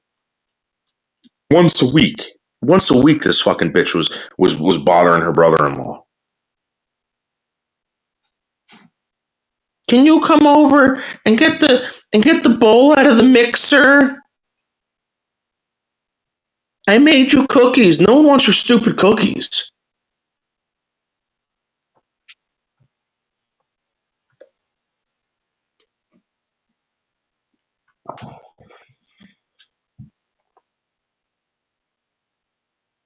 I can go to the store and buy better cookies, guaranteed.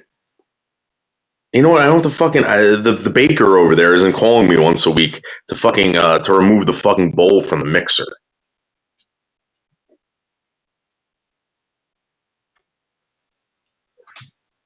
Because you're somehow too short to reach the fucking the fucking.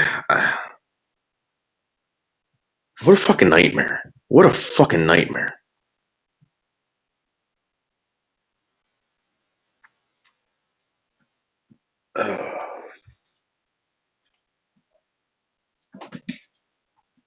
The USA is like the best of a bad bunch. The whole world is going to pot. I don't know what that means.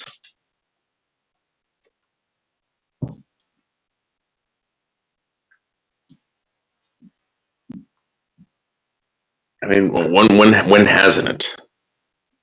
When hasn't it?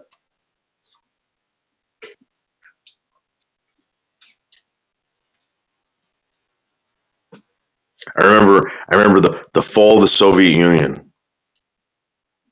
I remember seeing my teachers crying, and I'd be like, "What are you crying about?" East and West Berlin are going to be one again, and those evil Soviets are gone. One's free. Turns out that wasn't the case, Mrs. Deneen. Turns out that wasn't the case. The world didn't get better because the Soviet Union disappeared. Remember that? Remember everyone's high hopes when the Berlin Wall came down? It was a big party. And we were dealing with AIDS, fucking a constant nuclear threat. Everyone thought we were going to die in a nuclear war. Everybody. I remember thinking that. I was a young kid. The fucking our rocket ships were blowing up in fucking orbit. Then all of a sudden, one day, we're sitting in class, and teachers are talking, and teachers are crying. What the fuck are these people crying about?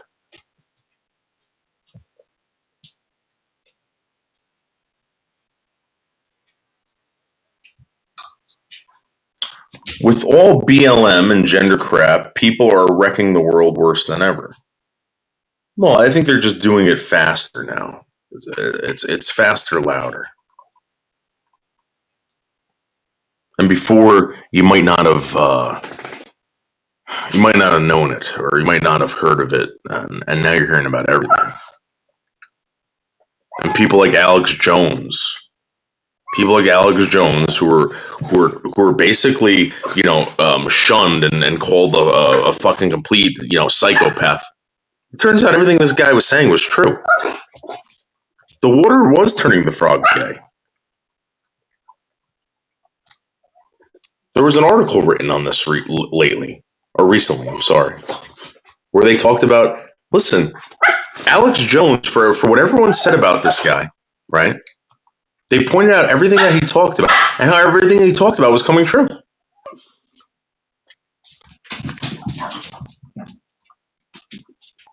Even the guy that was wearing the tinfoil hat, right? You're starting to realize that shit's true. People can watch you from your TV, from your computer. Remember that one?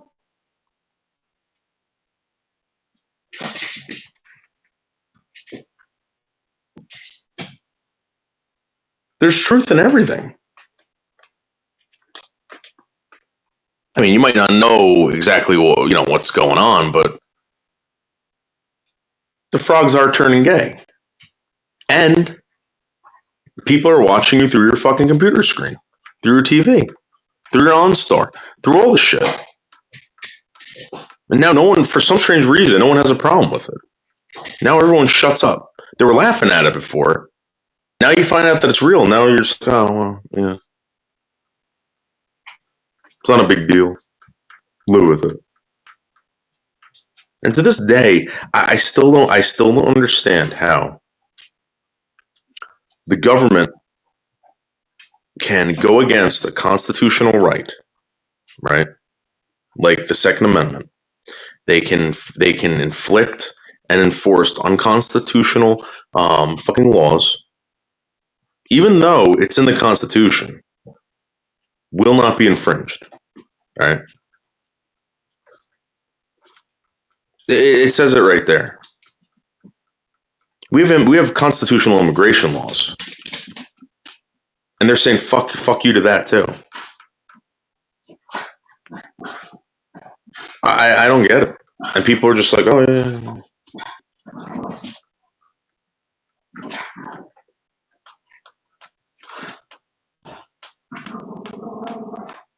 Because it's too fast. There's so much shit coming in your way. You don't even know what to do. You don't know to dodge it. You don't know to jump. You don't know to duck. You don't know go right, left. It's hitting you all at once. And it's like, yeah.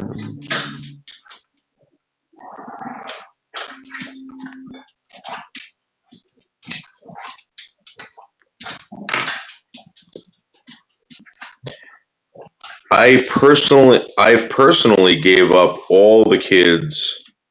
I personally gave up. All the kids will be brainwashed. There will be nothing worth living for soon. Well, it's just going to change.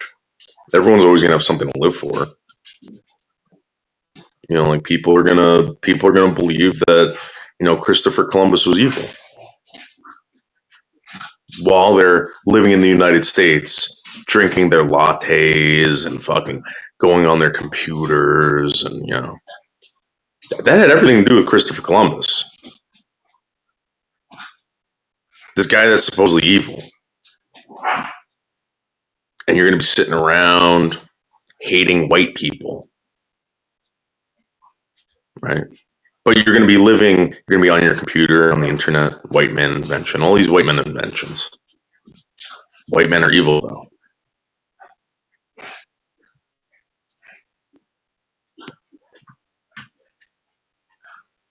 I don't know. I mean, how many black man inventions do you guys use every day?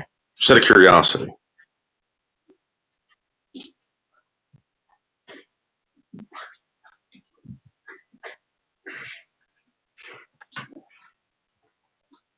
Evil white men. Now, again, I want to point this out. All right. In this country, we hate genocide, we hate racism, we hate all this stuff that goes on every day in the rest of the world. All right. And I get it. Like we're not, what they do in Africa, they do in Africa. But we don't do that here. Does that mean that we hate black people? Does that mean that we hate Africa? No. It just means that we don't do that. And it just means that 72% of the population, I believe, is white in the United States. And the majority of the people do not believe that we should be living like that. Does that mean that we're racist? No. I mean, if you want to live like they do in Africa, then there'll be lynchings. There'll be apartheid. There'll be genocide. I mean, that's what goes on in Africa every day. There'll be slaves. There's still slaves in Africa. Slave trade still exists in Africa.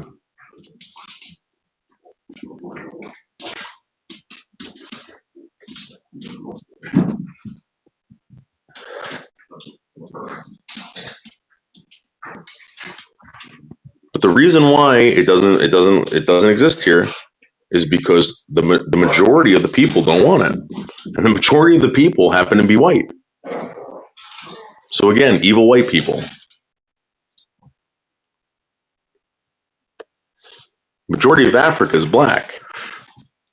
There's a lot of evil shit going on over there. A lot of evil shit. I would never say, oh, those evil black people. That would be wrong, right?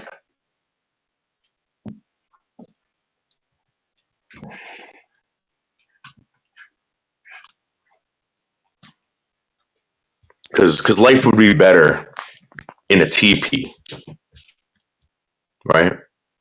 No plumbing, just horses, no cars. Life would be a lot better, right?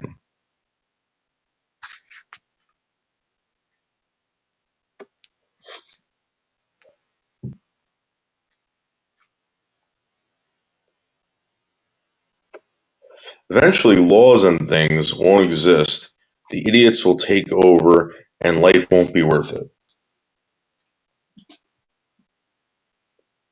I don't know.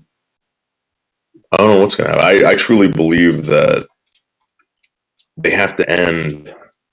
They have to end work. Like, for instance, I think that people give their blood, they give their sweat, they give whatever for monetary exchange, right? Some people even give their bodies. Anyway, I think that is something that has to change. I think that work has to end. We can't live in a world that's going by so fast and give up all that time to work. So how do you do that? Well, you're gonna have to own something that can produce for you. That can produce for you with minimal fucking maybe you just gotta manage it. Like for instance, a robot. Maybe every single human being will own a robot, like they used to own slaves. And this robot will go and produce stuff for you. You will rent out the robot to a corporation, but it will be yours, and you'll receive a check. And all you have to do is manage it. You have to do an upkeep on it. You have to make sure that it's programmed correctly. You have to make sure all the shit, whatever, blah, blah, blah. But you won't have to work anymore. You can go on your vacations and you can stay at home. You can do whatever you want. I think that's the future.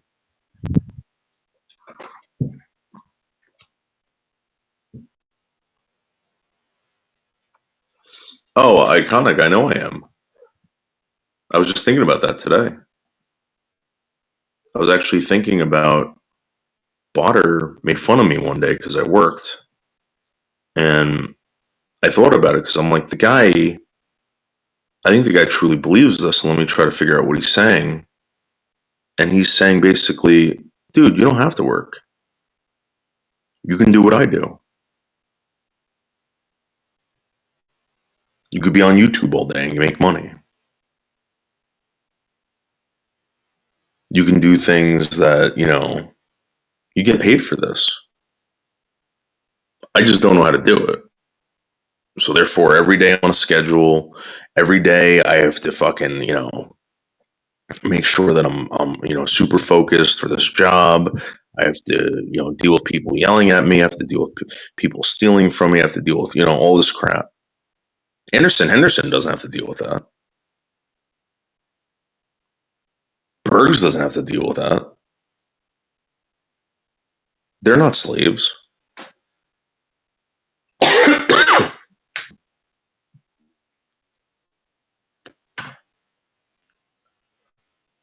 mean, I don't know where the fuck they're going to end up in the next 10 to 20 years. But, if they were smart, they would say, like everyone else, dead. And I would say, you're right. You're absolutely right.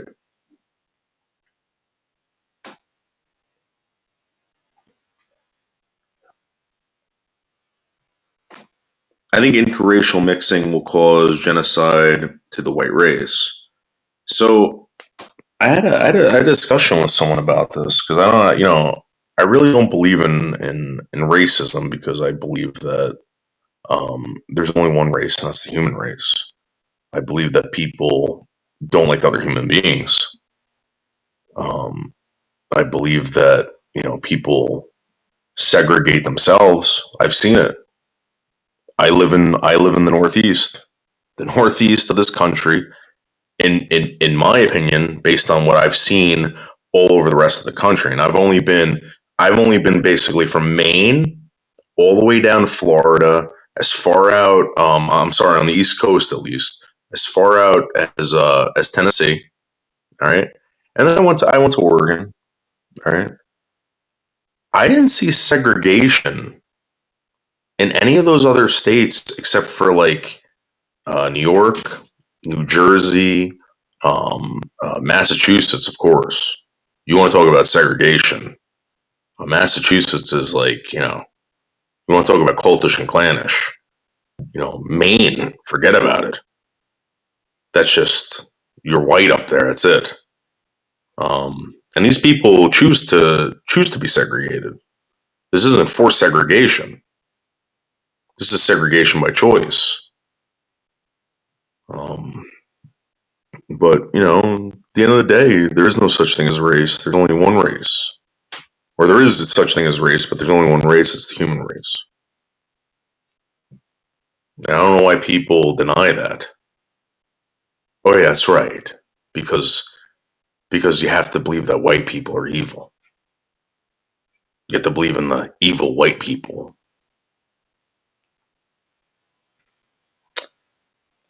I'm debt free. I work, but buy cool coins and enjoy growing lawn garden. Honestly, who wants to be online all day?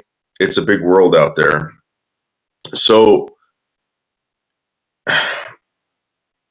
the thing that you have, Geg, and I don't really know you, all right, but I just assume based on what you're doing, you have knowledge that people don't have.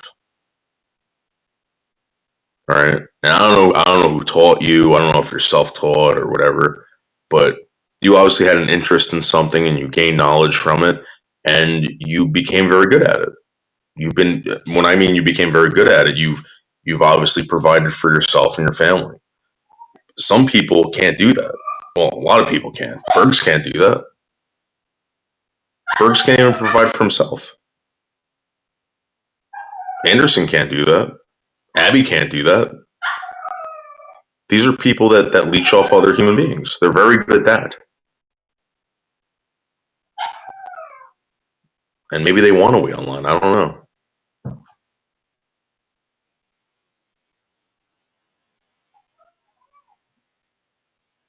Some people just want to travel. Like when I met Tasha, I know Tasha's not an idiot. Tasha's a very intelligent person, scary intelligent. Like to the point where, if she wanted to run circles around me, I guarantee she could, and I wouldn't even fucking know. You know, so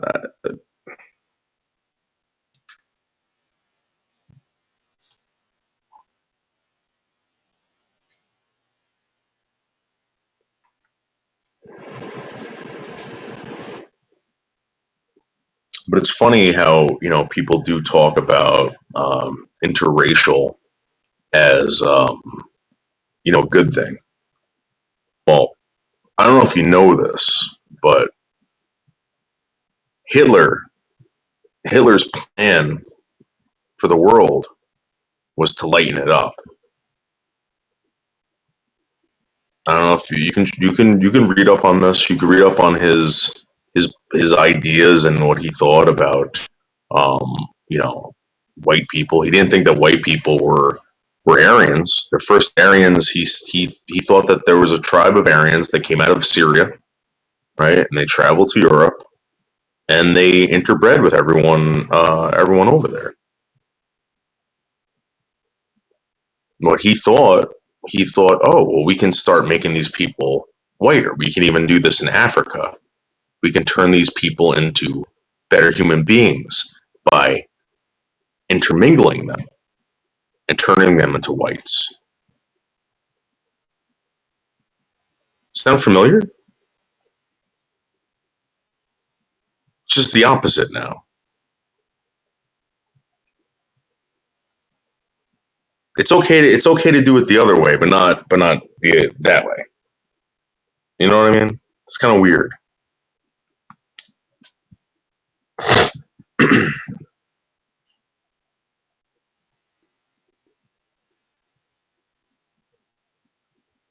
And again, it comes down to people picking and choosing, because someone said, no, that's bad. This is good. Same shit. Same fucking shit. I read an article about Brazil, right? They were importing sperm from Europe, and what they wanted to do in these towns, there was this call for white sperm donors, and it wasn't like, I think it was from like these. The article was, you know, blonde hair, blue eyed babies in high demand in Brazil. All right. And the article went on talking about how people wanted blonde hair, blue eyed babies in Brazil. And they were shopping around at these clinics. And it was like the new fad. I thought to myself, I'm like, wow, if that was in this country, people would be up in arms. People would be like, what's going on with these racist people looking for blue-eyed, blonde-haired babies? But because it's a race of people that are a mix of white and native. That's what Hispanics are, Latinos.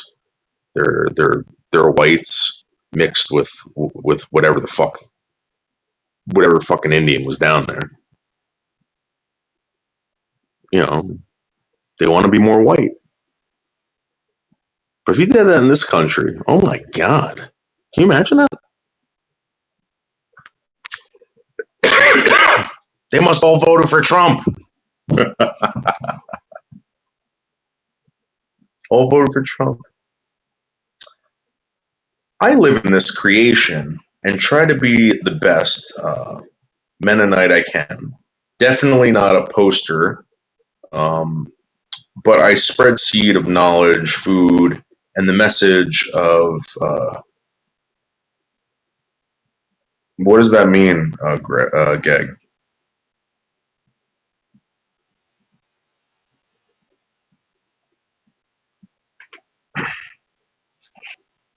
I mean, there's one thing that I've noticed about anything you do. Like if you don't know how to do it, at least make it look good, and at least be positive and encouraging to people. And it always seems to work out. People see that you care. People see that you care about them. They'll care about you. They'll want you around. They don't see that you. If they see you don't care, you see that you're an angry guy. No one's going to want to deal with you.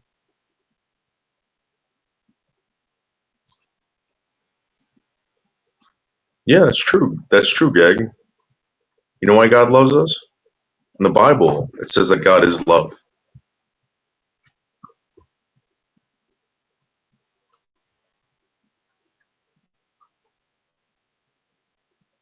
And in the Bible, it talks about other human beings loving each other, which pleases God.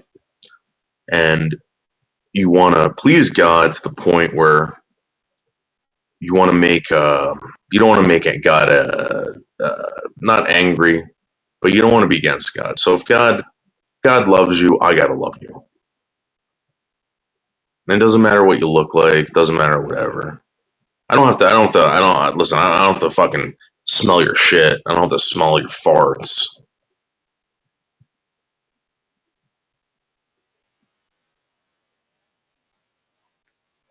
But you're supposed to love everyone.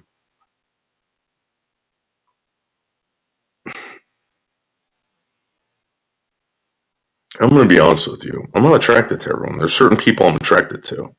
There's a certain type. And some people turn me off based on just the sight of them. For instance, the Abo people in Australia. I'm not saying they're not good people. A lot of Australians say they're fucked up.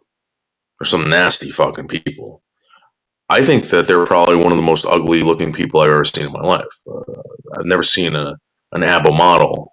In fact, someone actually sent me a picture of an Abo model, and when I saw it, I was like, "Is this a joke? Is this a joke?"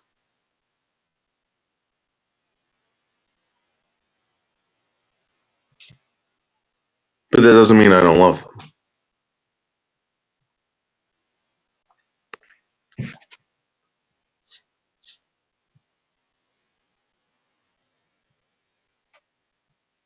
I've never seen a human being look like something out of a National Geographic. What did the caveman look like a million years ago? They look like Aborigines. Look at fucking artist renderings of cavemen, and then look at an Aborigine or an Aboriginal, or whatever the fuck they call those people.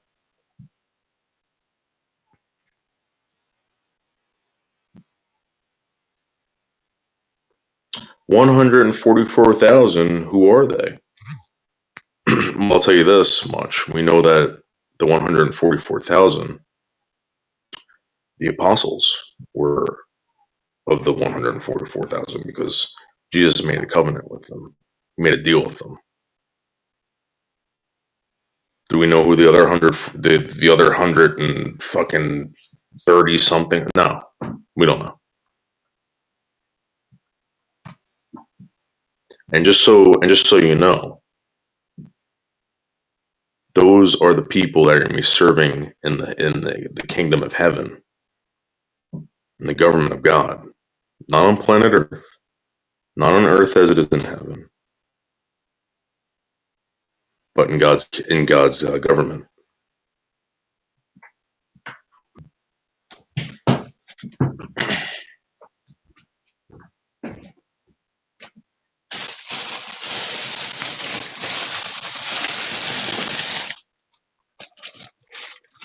The anointed.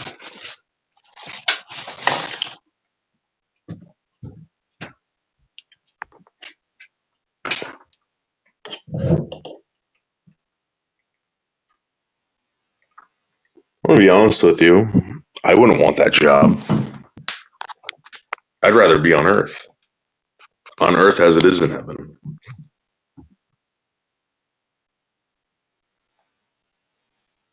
Just like it was intended for Adam and Eve when Adam and Eve were created.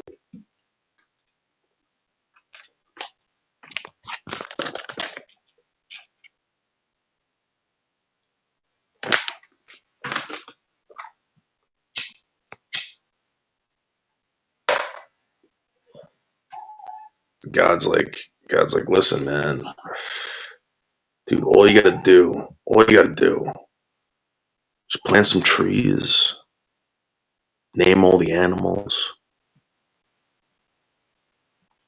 He goes, is there anything else you want? He goes, yeah, I want to mate. I'm not feeling good. I'm kind of feeling lonely. God said, oh, I got you. And he creates this fucking thing. Puts Adam into this deep sleep. Removes a rib. Mixes some dirt together. Voila. This lesser than creature appears. Eve. He said, what the fuck is this? This is your helper. You're going to be with this person for eternity. Now you can populate the earth with even more people. Adam's like, wait, all I got to do is plant trees and make babies? God's like, yeah, bro, I got you. Don't worry. Relax. Just calm down. Just do what I tell you to do. If you have any questions, come to me. If you need anything, come to me. I'm here.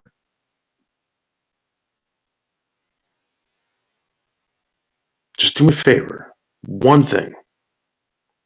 See that thing over there? That one thing over there. All right. I need you to do me a favor. I need you to know it's there. I need you to know what it is. It's knowledge. And it's something that you'll eventually have. But I want you to know it's there. And I want you to know it's real. But I want you to be aware that don't jump the gun. Don't eat from the tree of knowledge. Because if you do, everything's going to come crashing down. You're not going to be able to handle it. I know it. I'm telling you the truth.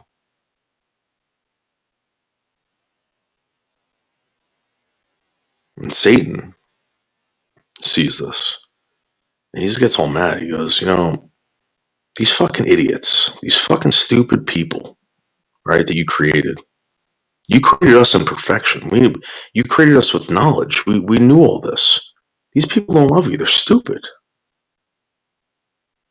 And he was scared. He was scared of these human beings. He thought that God was making a humongous mistake. Humongous mistake. And this is what I believe. I believe that Satan loved God so much that he got scared by these people. And he said something and God said, no, you don't know what you're talking about. I know everything. You don't. Shut up and sit down. And he said, no, I'll prove it to you, God. So he goes down there and he waits. He waits in the tall weeds. He sees Adam and Eve having a great time. They're planting trees, running around. They're not even breaking a sweat. Laughing, holding each other. They haven't even had sex yet. Or maybe they had. We don't even know this, but we know We know that they hadn't produced a child yet.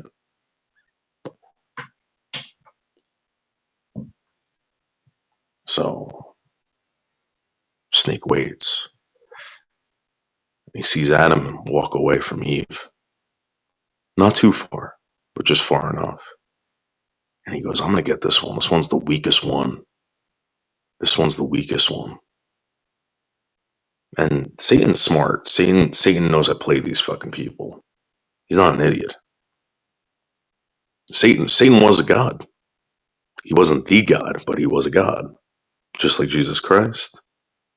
Just like all the angels. They were gods, but they weren't the God. So he whispers to Eve, goes, come here, I gotta tell you something.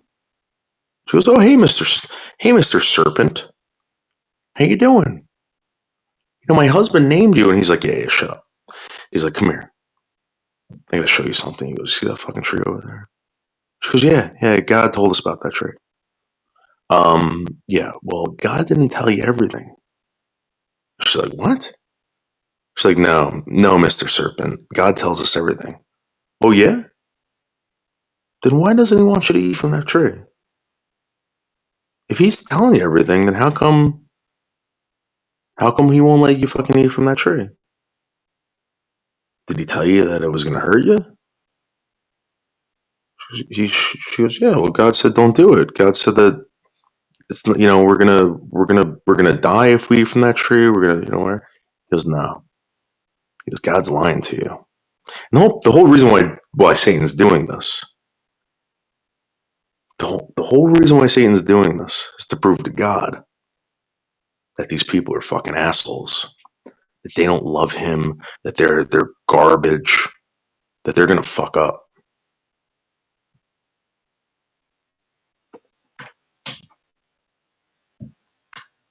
So Adam turns around and he sees Eve talking to the snake. He's like, what the fuck is she doing? And she starts walking to the tree. He's watching her. And he goes, no, she's not going to do it. She's not going to do it. She walks up to the tree. And there's this really nice shiny apple. And inside that apple is the knowledge of the universe. Everything. Knowledge all at once. You bite that fucking apple, everything in the universe is explained to you. And you got to remember that these people were brand new to the planet, brand new to the universe, like a 3-month-old child or whatever the fuck it is, you know, brand newborn child. You throw a newborn child in a rocket ship. What do you think's going to happen? And it hits a fucking button, and the rocket ship launches up in the air. You know, the baby's going to see a lot of shit, but it's not going to understand anything. It's not going to understand that it's fucking, that, you know, it's going to go into space and it's going to run out of oxygen. It's, you know, blah blah. It doesn't know that. There's no fucking clue. So Adam sees her put the apple up to her mouth. And he goes, no, she's not going to do it. Adam knew what she was going to do. Adam knew there was a possibility. And he just watched and watched and watched. Even watched her eat it. I don't know if Adam ate, but they say he did. All right. They say he did. And I guess it really doesn't matter at that point because Adam knew. And Adam let it happen. Just like people when they look at a woman too long with a shirt off or in a bathtub like David did. King David.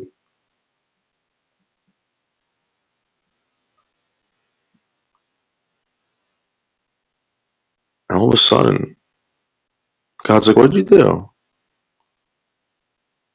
Nothing. We didn't do anything. And the snake's laughing. The snake's rolling around in the grass. I told you. I told you, God. And then there's a big discussion. Well, why did he tell it? Yeah, the serpent's right. Why didn't you let it? Like, why didn't you tell us about this? We just ate this. We just saw everything. And he goes, listen, I did it because you guys weren't ready for it. I told you couldn't do it, and now you're gonna die.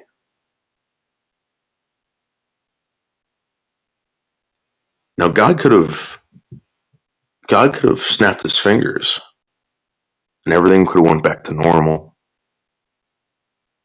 And everyone says, why didn't God do that? Why didn't God just fix everything? Because millions of years, or as according to the Bible, 7,000, 6,000 years go by, and there's been billions of deaths, genocides, tortures, rapes, all these terrible things that have happened on this planet ever since that day. All right. And God knew that by giving these people the option of free will, he didn't want to create robots. He knew that it was a possibility. So why didn't he snap his fingers and make everything better? He could have done anything. God's the creator. God's the master. He's the main man. He could do whatever he wants. Because Satan accused God of lying. And if God said to Satan, you know what, get out of here, destroyed Satan, turned everything back, the animals would have seen it, Adam and Eve would have witnessed it, the universe would have witnessed it, all the other angels would have witnessed it. And that doubt would have been forever. Was God hiding something from everyone? Why did God do that? So unfortunately now, we all have to witness what happens when you don't listen to God. And then when we're all resurrected, there'll be no doubt in anyone's mind. No doubt whatsoever when everything plays out in front of the angels, in front of Satan. There'll be no doubt.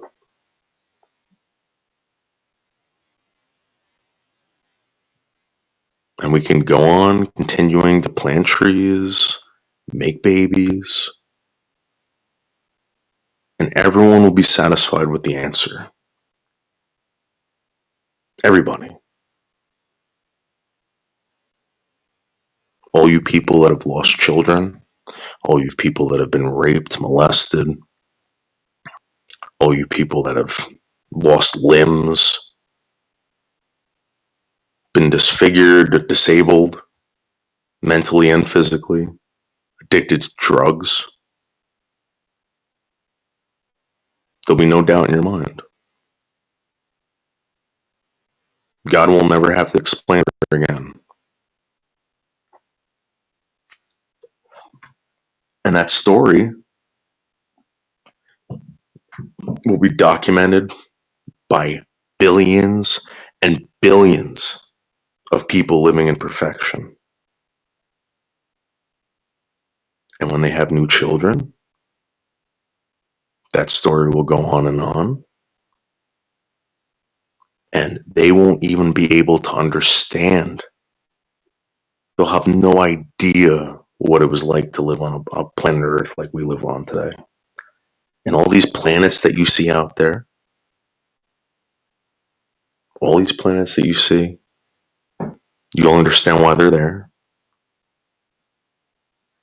I don't think it's a mystery. I think we're all supposed to go there. I think we're all supposed to inhabit these places. I think that we're supposed to jump from planet to planet. I think we're supposed to plant trees and make babies for eternity. And during that eternity, that tree that held all that knowledge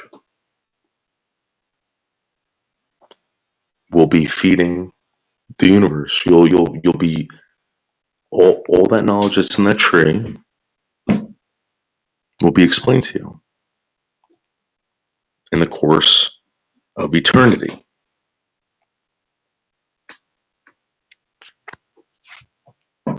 If there's no such thing as death, nights and days and hours, they do not matter. If you took away death from a human being and they had an eternity to understand, they would take their time and they would do it right. But unfortunately, on planet Earth, we don't have that much time. We don't even know how much time we have. Some of us do. Unfortunately, we find out that we might have 4 years, we might have a year. We only have a couple months. Then you start panicking. And right now, knowing the fact that you're going to die one day, you're panicking to learn and experience as much as you can. But if you believe in the resurrection, if you believe that there's any truth in any of this, it will happen. You'll have all the time in the world, to understand and experience everything. Euphoria. There'll be no evil influence.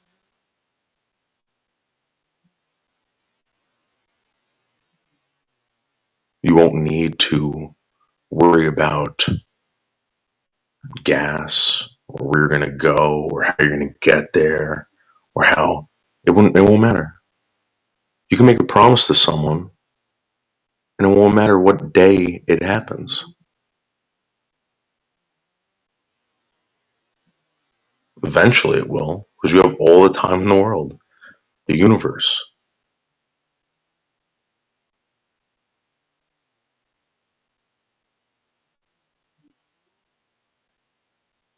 You will die right before your retirement age. Well, that's possible. That's possible.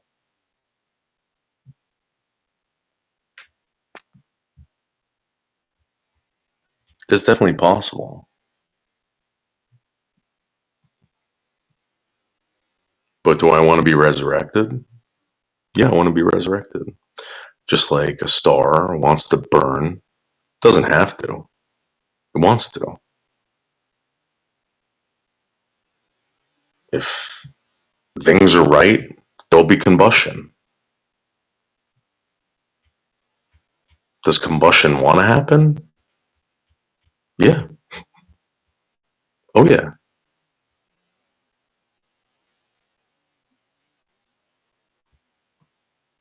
Just waiting for it to happen.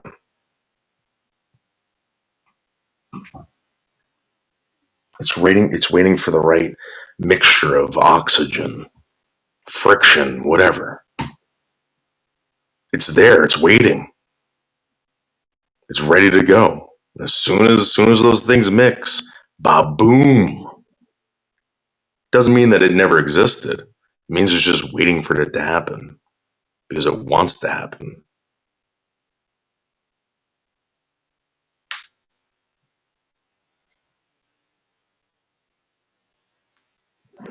It doesn't need to happen. Just like most of you, none of you need to live. Most of you want to live, and if you're telling me you don't want to live, then there's an issue there, or at least that tells me a lot about you.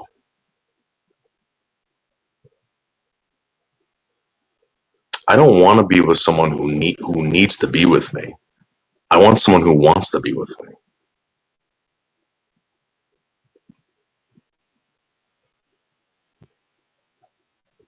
If Pete told me one day, I don't need you, I would say, you're right. You don't need me. Do you want me? Because I only want to be with someone who wants to be with me. I don't want to be with someone who needs to be with me.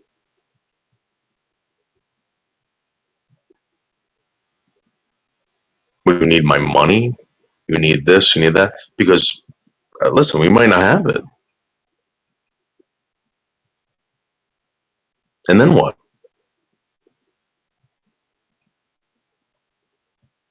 And then you don't need to be with me anymore? Or you don't want to be with me anymore? Your wants are more important than your needs. Way more important than your needs. Children don't need to be with you. They don't. Children want to be with you.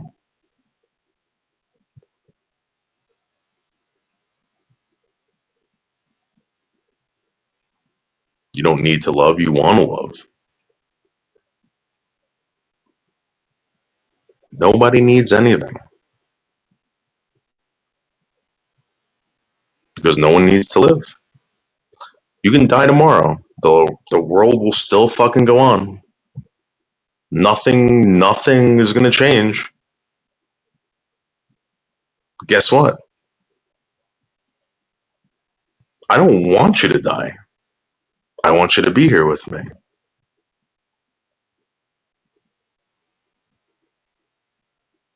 And your wants are more important than your needs.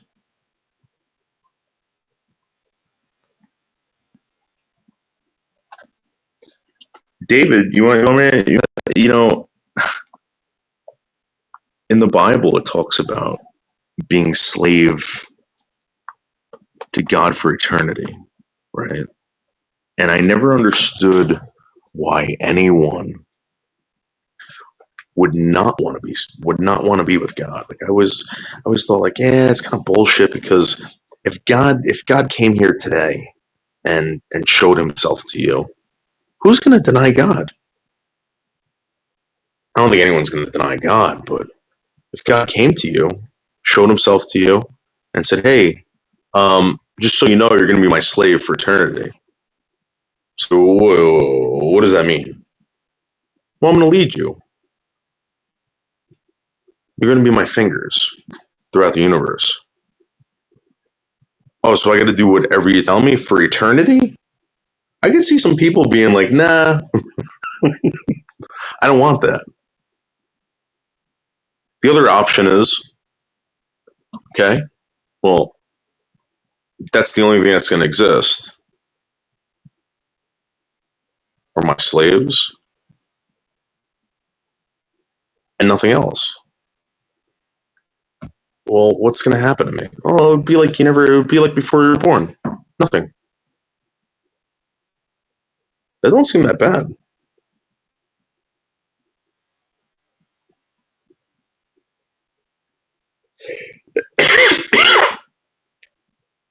And the only person that's really gonna, or the only thing that's really gonna be upset about this is God.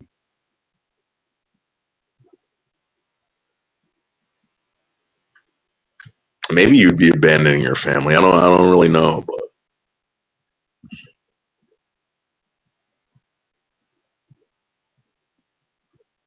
it's a scary thought. I always thought that was scary because I'm gonna be honest with you. I don't know if I want to do that. That's like taking on a huge responsibility, very huge responsibility. And people always say, well, what about all the gays? What about all the gays? Well, so there will be no evil influence. It just won't exist. If that's what you are, if you are your sexuality, then you're not going to exist. But I doubt most of you are your sexuality. But who knows? There are some very sick, disgusting people out there that are very much into their sexuality. And it becomes them. Think about Bergs. Bergs is a disgusting animal. Disgusting pig. Maybe he'll choose his lifestyle over God.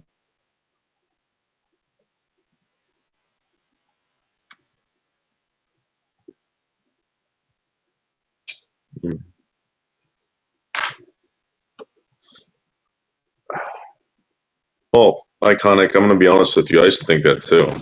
So I would never make fun of you for thinking that. When I was an idiot, I used to think that, but now I know better, and sometimes it just takes time to understand.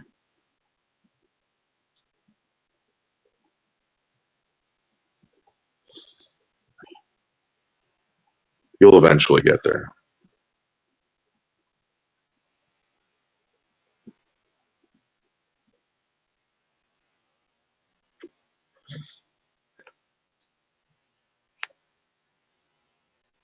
Did I ever tell you guys the story about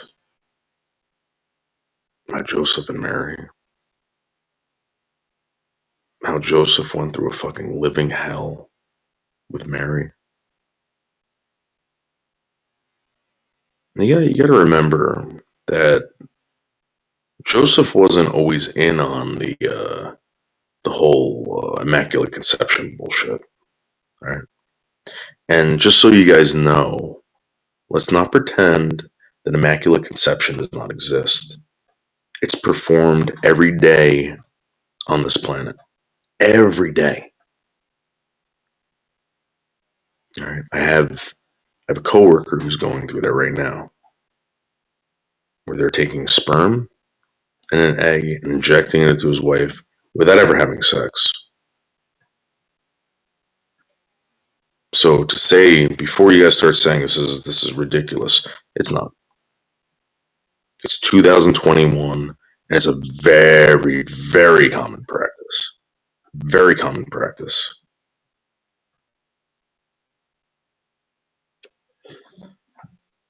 So So Mary goes off to go visit her aunt, her slut aunt, who just got pregnant or something like that, right? I believe the slut aunt was the first immaculate conception, which is very bizarre. And it was all through this angel, Gabriel. Gabriel comes down and talks to the aunt. Actually, talks to the aunt, and talks to the husband. And he goes, "Listen, you guys are old. All you ever wanted was a kid, right? You've been very good to God. You've been very devout to God. We want to reward you with a child." Boom. Woman's pregnant. Mary goes to visit her. I don't know if they talked about it, what happened with Gabriel and the Immaculate Conception. But as Mary's there, Gabriel appears to Mary. And Gabriel says to Mary, God wants you. He's chosen you. And she could have said no. She could have said, no way. But God knew it was Mary. God knew it was Mary, even though the circumstances were bad, right? She was engaged to be married to Joseph as soon as she got back, right? So she was going out to go visit her aunt. The aunt was going to tell her all about the birds and the bees.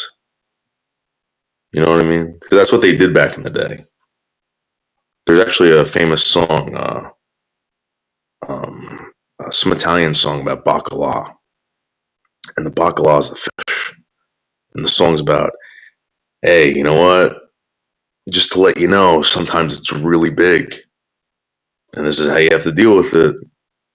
And if this happens, this is going to happen. And they used to have these talks before these women got married. They didn't know. They didn't have sex education, whatever. I don't know if this still goes on today. But this is how they used to do this shit. So Mary goes there. Gabriel comes to her. He goes, listen, this is the deal. God wants you to get pregnant, to have this baby. All right? It's not going to be Joseph's, though. Just to let you know, I'm sorry. And they're supposed to get married. You can still get married to him. You can still fuck around. You can have children, whatever. But this kid that we're giving you right now is going to be king of the world. of this planet. And she's like, what? He goes, listen. He goes, it's not a big deal. I mean, it's a big deal. But, like, you got to do this. You're a Jew. So anyway, Mary's like, I guess so. So Mary's, is the egg and the sperm stuck inside of her or whatever, like they do it today, but more mystical and more magical. So she gets back to Joseph, tells Joseph what happened. Joseph's like, wait, what? You gotta remember, Joseph's a Jew, right? And Jews back then, right, were more Jewy than the Jews are today. They were complainers. You got to think about it, right? These were the same Jews that were freed from slavery in Egypt, let out of Egypt, and complained the whole fucking time they were free. Are we there yet? Are we there yet? You got to remember, these were the ultra Jews, mega Jews. Not like the Jews today that are kind of snippy and kind of, these were the original Jews. Probably Sephardic. So anyway, Joseph's like, oh my God. Joseph's a carpenter, right? Joseph's like, oh, I don't want to be doing this. I should have been a priest or something like that, or a rabbi or whatever the fuck those people are. And he's like, okay, Mary, listen, I gotta sleep on this. And Mary didn't know this, but Joseph already made up his mind. He's like, fuck this chick. He's like, this woman cheated on me. I'm not getting married to her. And everyone's gonna find out what she did. Joseph knew this. Joseph knew if he let this go and he didn't pretend like it was his kid, they were gonna kill her. She was going to be stoned in the streets. So God goes to Gabriel. Gabriel, go talk to this fucking guy. Go down there and go talk to him. All right. I don't want any bullshit. Just go down there and talk to him. Make him understand. So Gabriel waits for Joseph to go to sleep. Joseph finally goes to sleep because he's so frustrated. Think about it. It's this woman that he loved, and now she comes back pregnant. He basically gave up everything for this woman. Like he was ready to, he didn't even have sex with her. And back then, you gotta remember, sex was everything. Sex was everything. All these guys wanted to do was have sex. There was no porn, and all these women smelled really bad. They smelled like shit. No one smelled good back then. Nobody. They were sleeping with the animals. So Gabriel sees he's asleep. Gabriel floats down, and he's like, all right, I'm gonna turn up the heat on this guy. So Gabriel starts poking at Joseph. Joseph, wake up, check me out. And he's like all like glowing and shit. And Joseph looks over and he's like, whoa, Gabriel, what's up? He's like, yes, I'm Gabriel. I'm here on behalf of God, Jehovah. And I just want to let you know, you got to stay with Mary. You got it. This kid that has to be born, is going to save all of humanity. All of humanity. I know you're upset, but I know you wanted to get married and start banging out and, doing it raw. But this is the thing. You're going to have to wait. And Jesus Christ did wait, by the way. He never had sex with Mary. This is in the Bible, too. He never had sex with Mary the whole time she was pregnant with Jesus. He waited, this guy. So anyway, Joseph's like, all right. So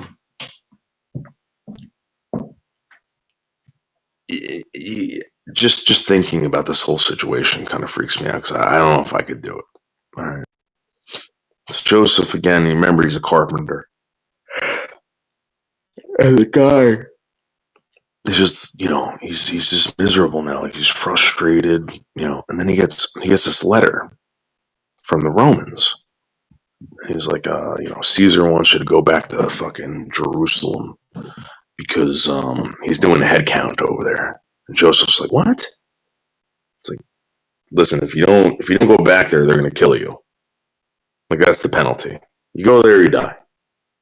So the Roman guy just fucking throws the letter in his face. He goes, see you there, Jew boy. And Joseph's like, Mary, and you gotta remember, like, Mary's ready to pop at this time.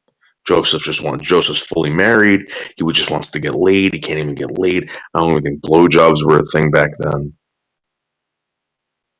And she's married. Her stomach's out to here.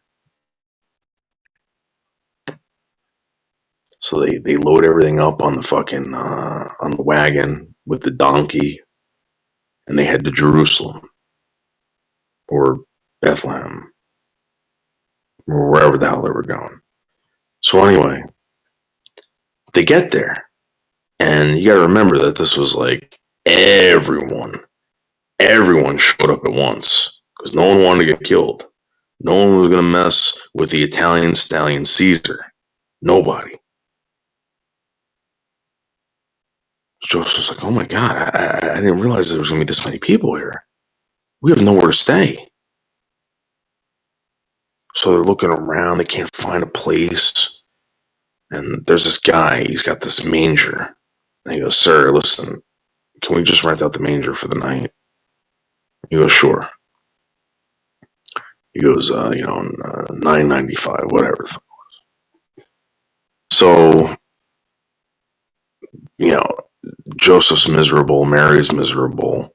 Everyone's just had enough. They're in a friggin' manger with these animals. And Joseph's like, all right, listen, we'll just get some sleep tonight. Tomorrow we'll get the hell out of here as soon as I check in. Joseph closes his eyes. And Mary's like, Joseph, starts shaking his shoulders, shaking him. Wake up, wake up. It's time. It's time. And Joseph's like, you gotta be kidding me. What are you talking about? She goes, I'm gonna have this baby. He goes, now? Now? She goes, yeah. Joseph's looking around like, wait, whoa. Like, we're in a freaking barn here. Like, we're not, this isn't the right place to have. She's like, I don't care. This is gonna happen. So out pops this kid. Joseph's stressed out to the max. Joseph is stressed out to the max. Pops out this kid. They're like, where are we going to put this kid? We don't even have any clothes for it. They weren't prepared for this. They thought they were going there for one night and they were leaving in the morning. But no. So now this kid's covered in slime and blood. And this is the kid that's going to save the world. And Joseph's like, oh my God, I gotta make some clothes for this kid. So he cuts off the bottom of his robe and wraps the kid in the robe. And Mary's like, we gotta make him a bed. So Joseph's like, oh my God. He's like, you gotta be kidding me, Mary. So he's looking around the stable, right? Or this, this manger. And he sees this trough. And you got to remember that this trough signifies a lot. This trough is what all the animals eat out of. And when these animals eat out of this trough, it nourishes the animals. Then the animals are turned into food for the humans. And the humans get all the vitamins and nutrients from it and live another day. So what does he do? He takes a bunch of hay, throws it in this trough, throws the baby in it, says, there you go, Mary. Can we please go to sleep?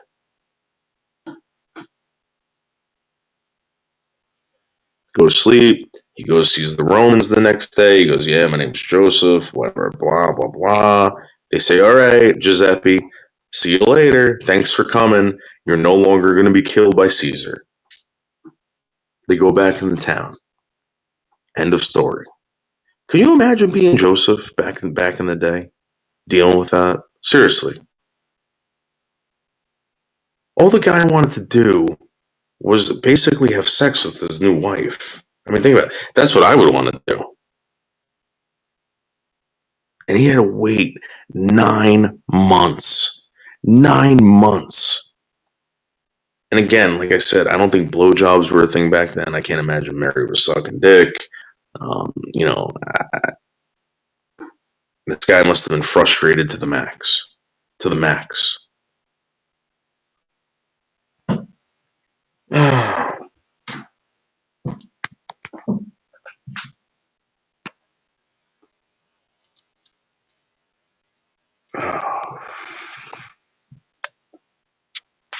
Alright. Oh shit, it's 11:26. Alright guys, listen, I'm gonna take some Tylenol PM. I'm gonna watch some YouTube. I'm probably gonna watch some Forgotten Weapons. I love falling asleep to Forgotten Weapons. Ian, whatever the fuck his name is, Forgotten Weapons. And I'll go live when I'm getting the COVID thing tomorrow. I'll be waking up around 4. I'm gonna head out there, try to get online to get this fucking test done. Because I think I'm gonna get the rapid test. I'm gonna get the rapid test, and then I'm gonna go get the PCR in the same day. So guys, have a great night. Jesus loves you. God loves you. God's name is Jehovah, by the way. And if I never meet you in this life, I will meet you eventually after the resurrection. All right, guys? So I'll talk to you later. Pete, I love you. Have a great night. Iconic Mafia, Chin Kung Fu, Barter. I've been exposed. It's all known. Now stop it. No one exposed you, dude. Stop.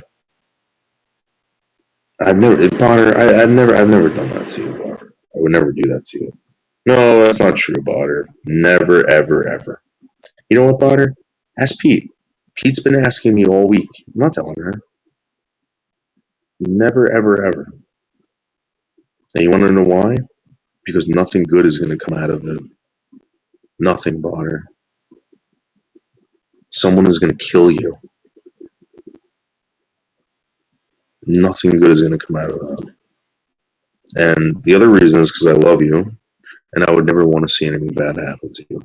All right? I don't love what you do, but I love you, and I respect you, and I hope, as a human being, you find the truth in Jehovah, and you're going to need time. So I can't take that from you. I don't want anyone else taking that from you. You have to know the truth. God loves you, therefore I love you. All right, guys. White Tupac's a piece of shit. I'll talk to you guys later.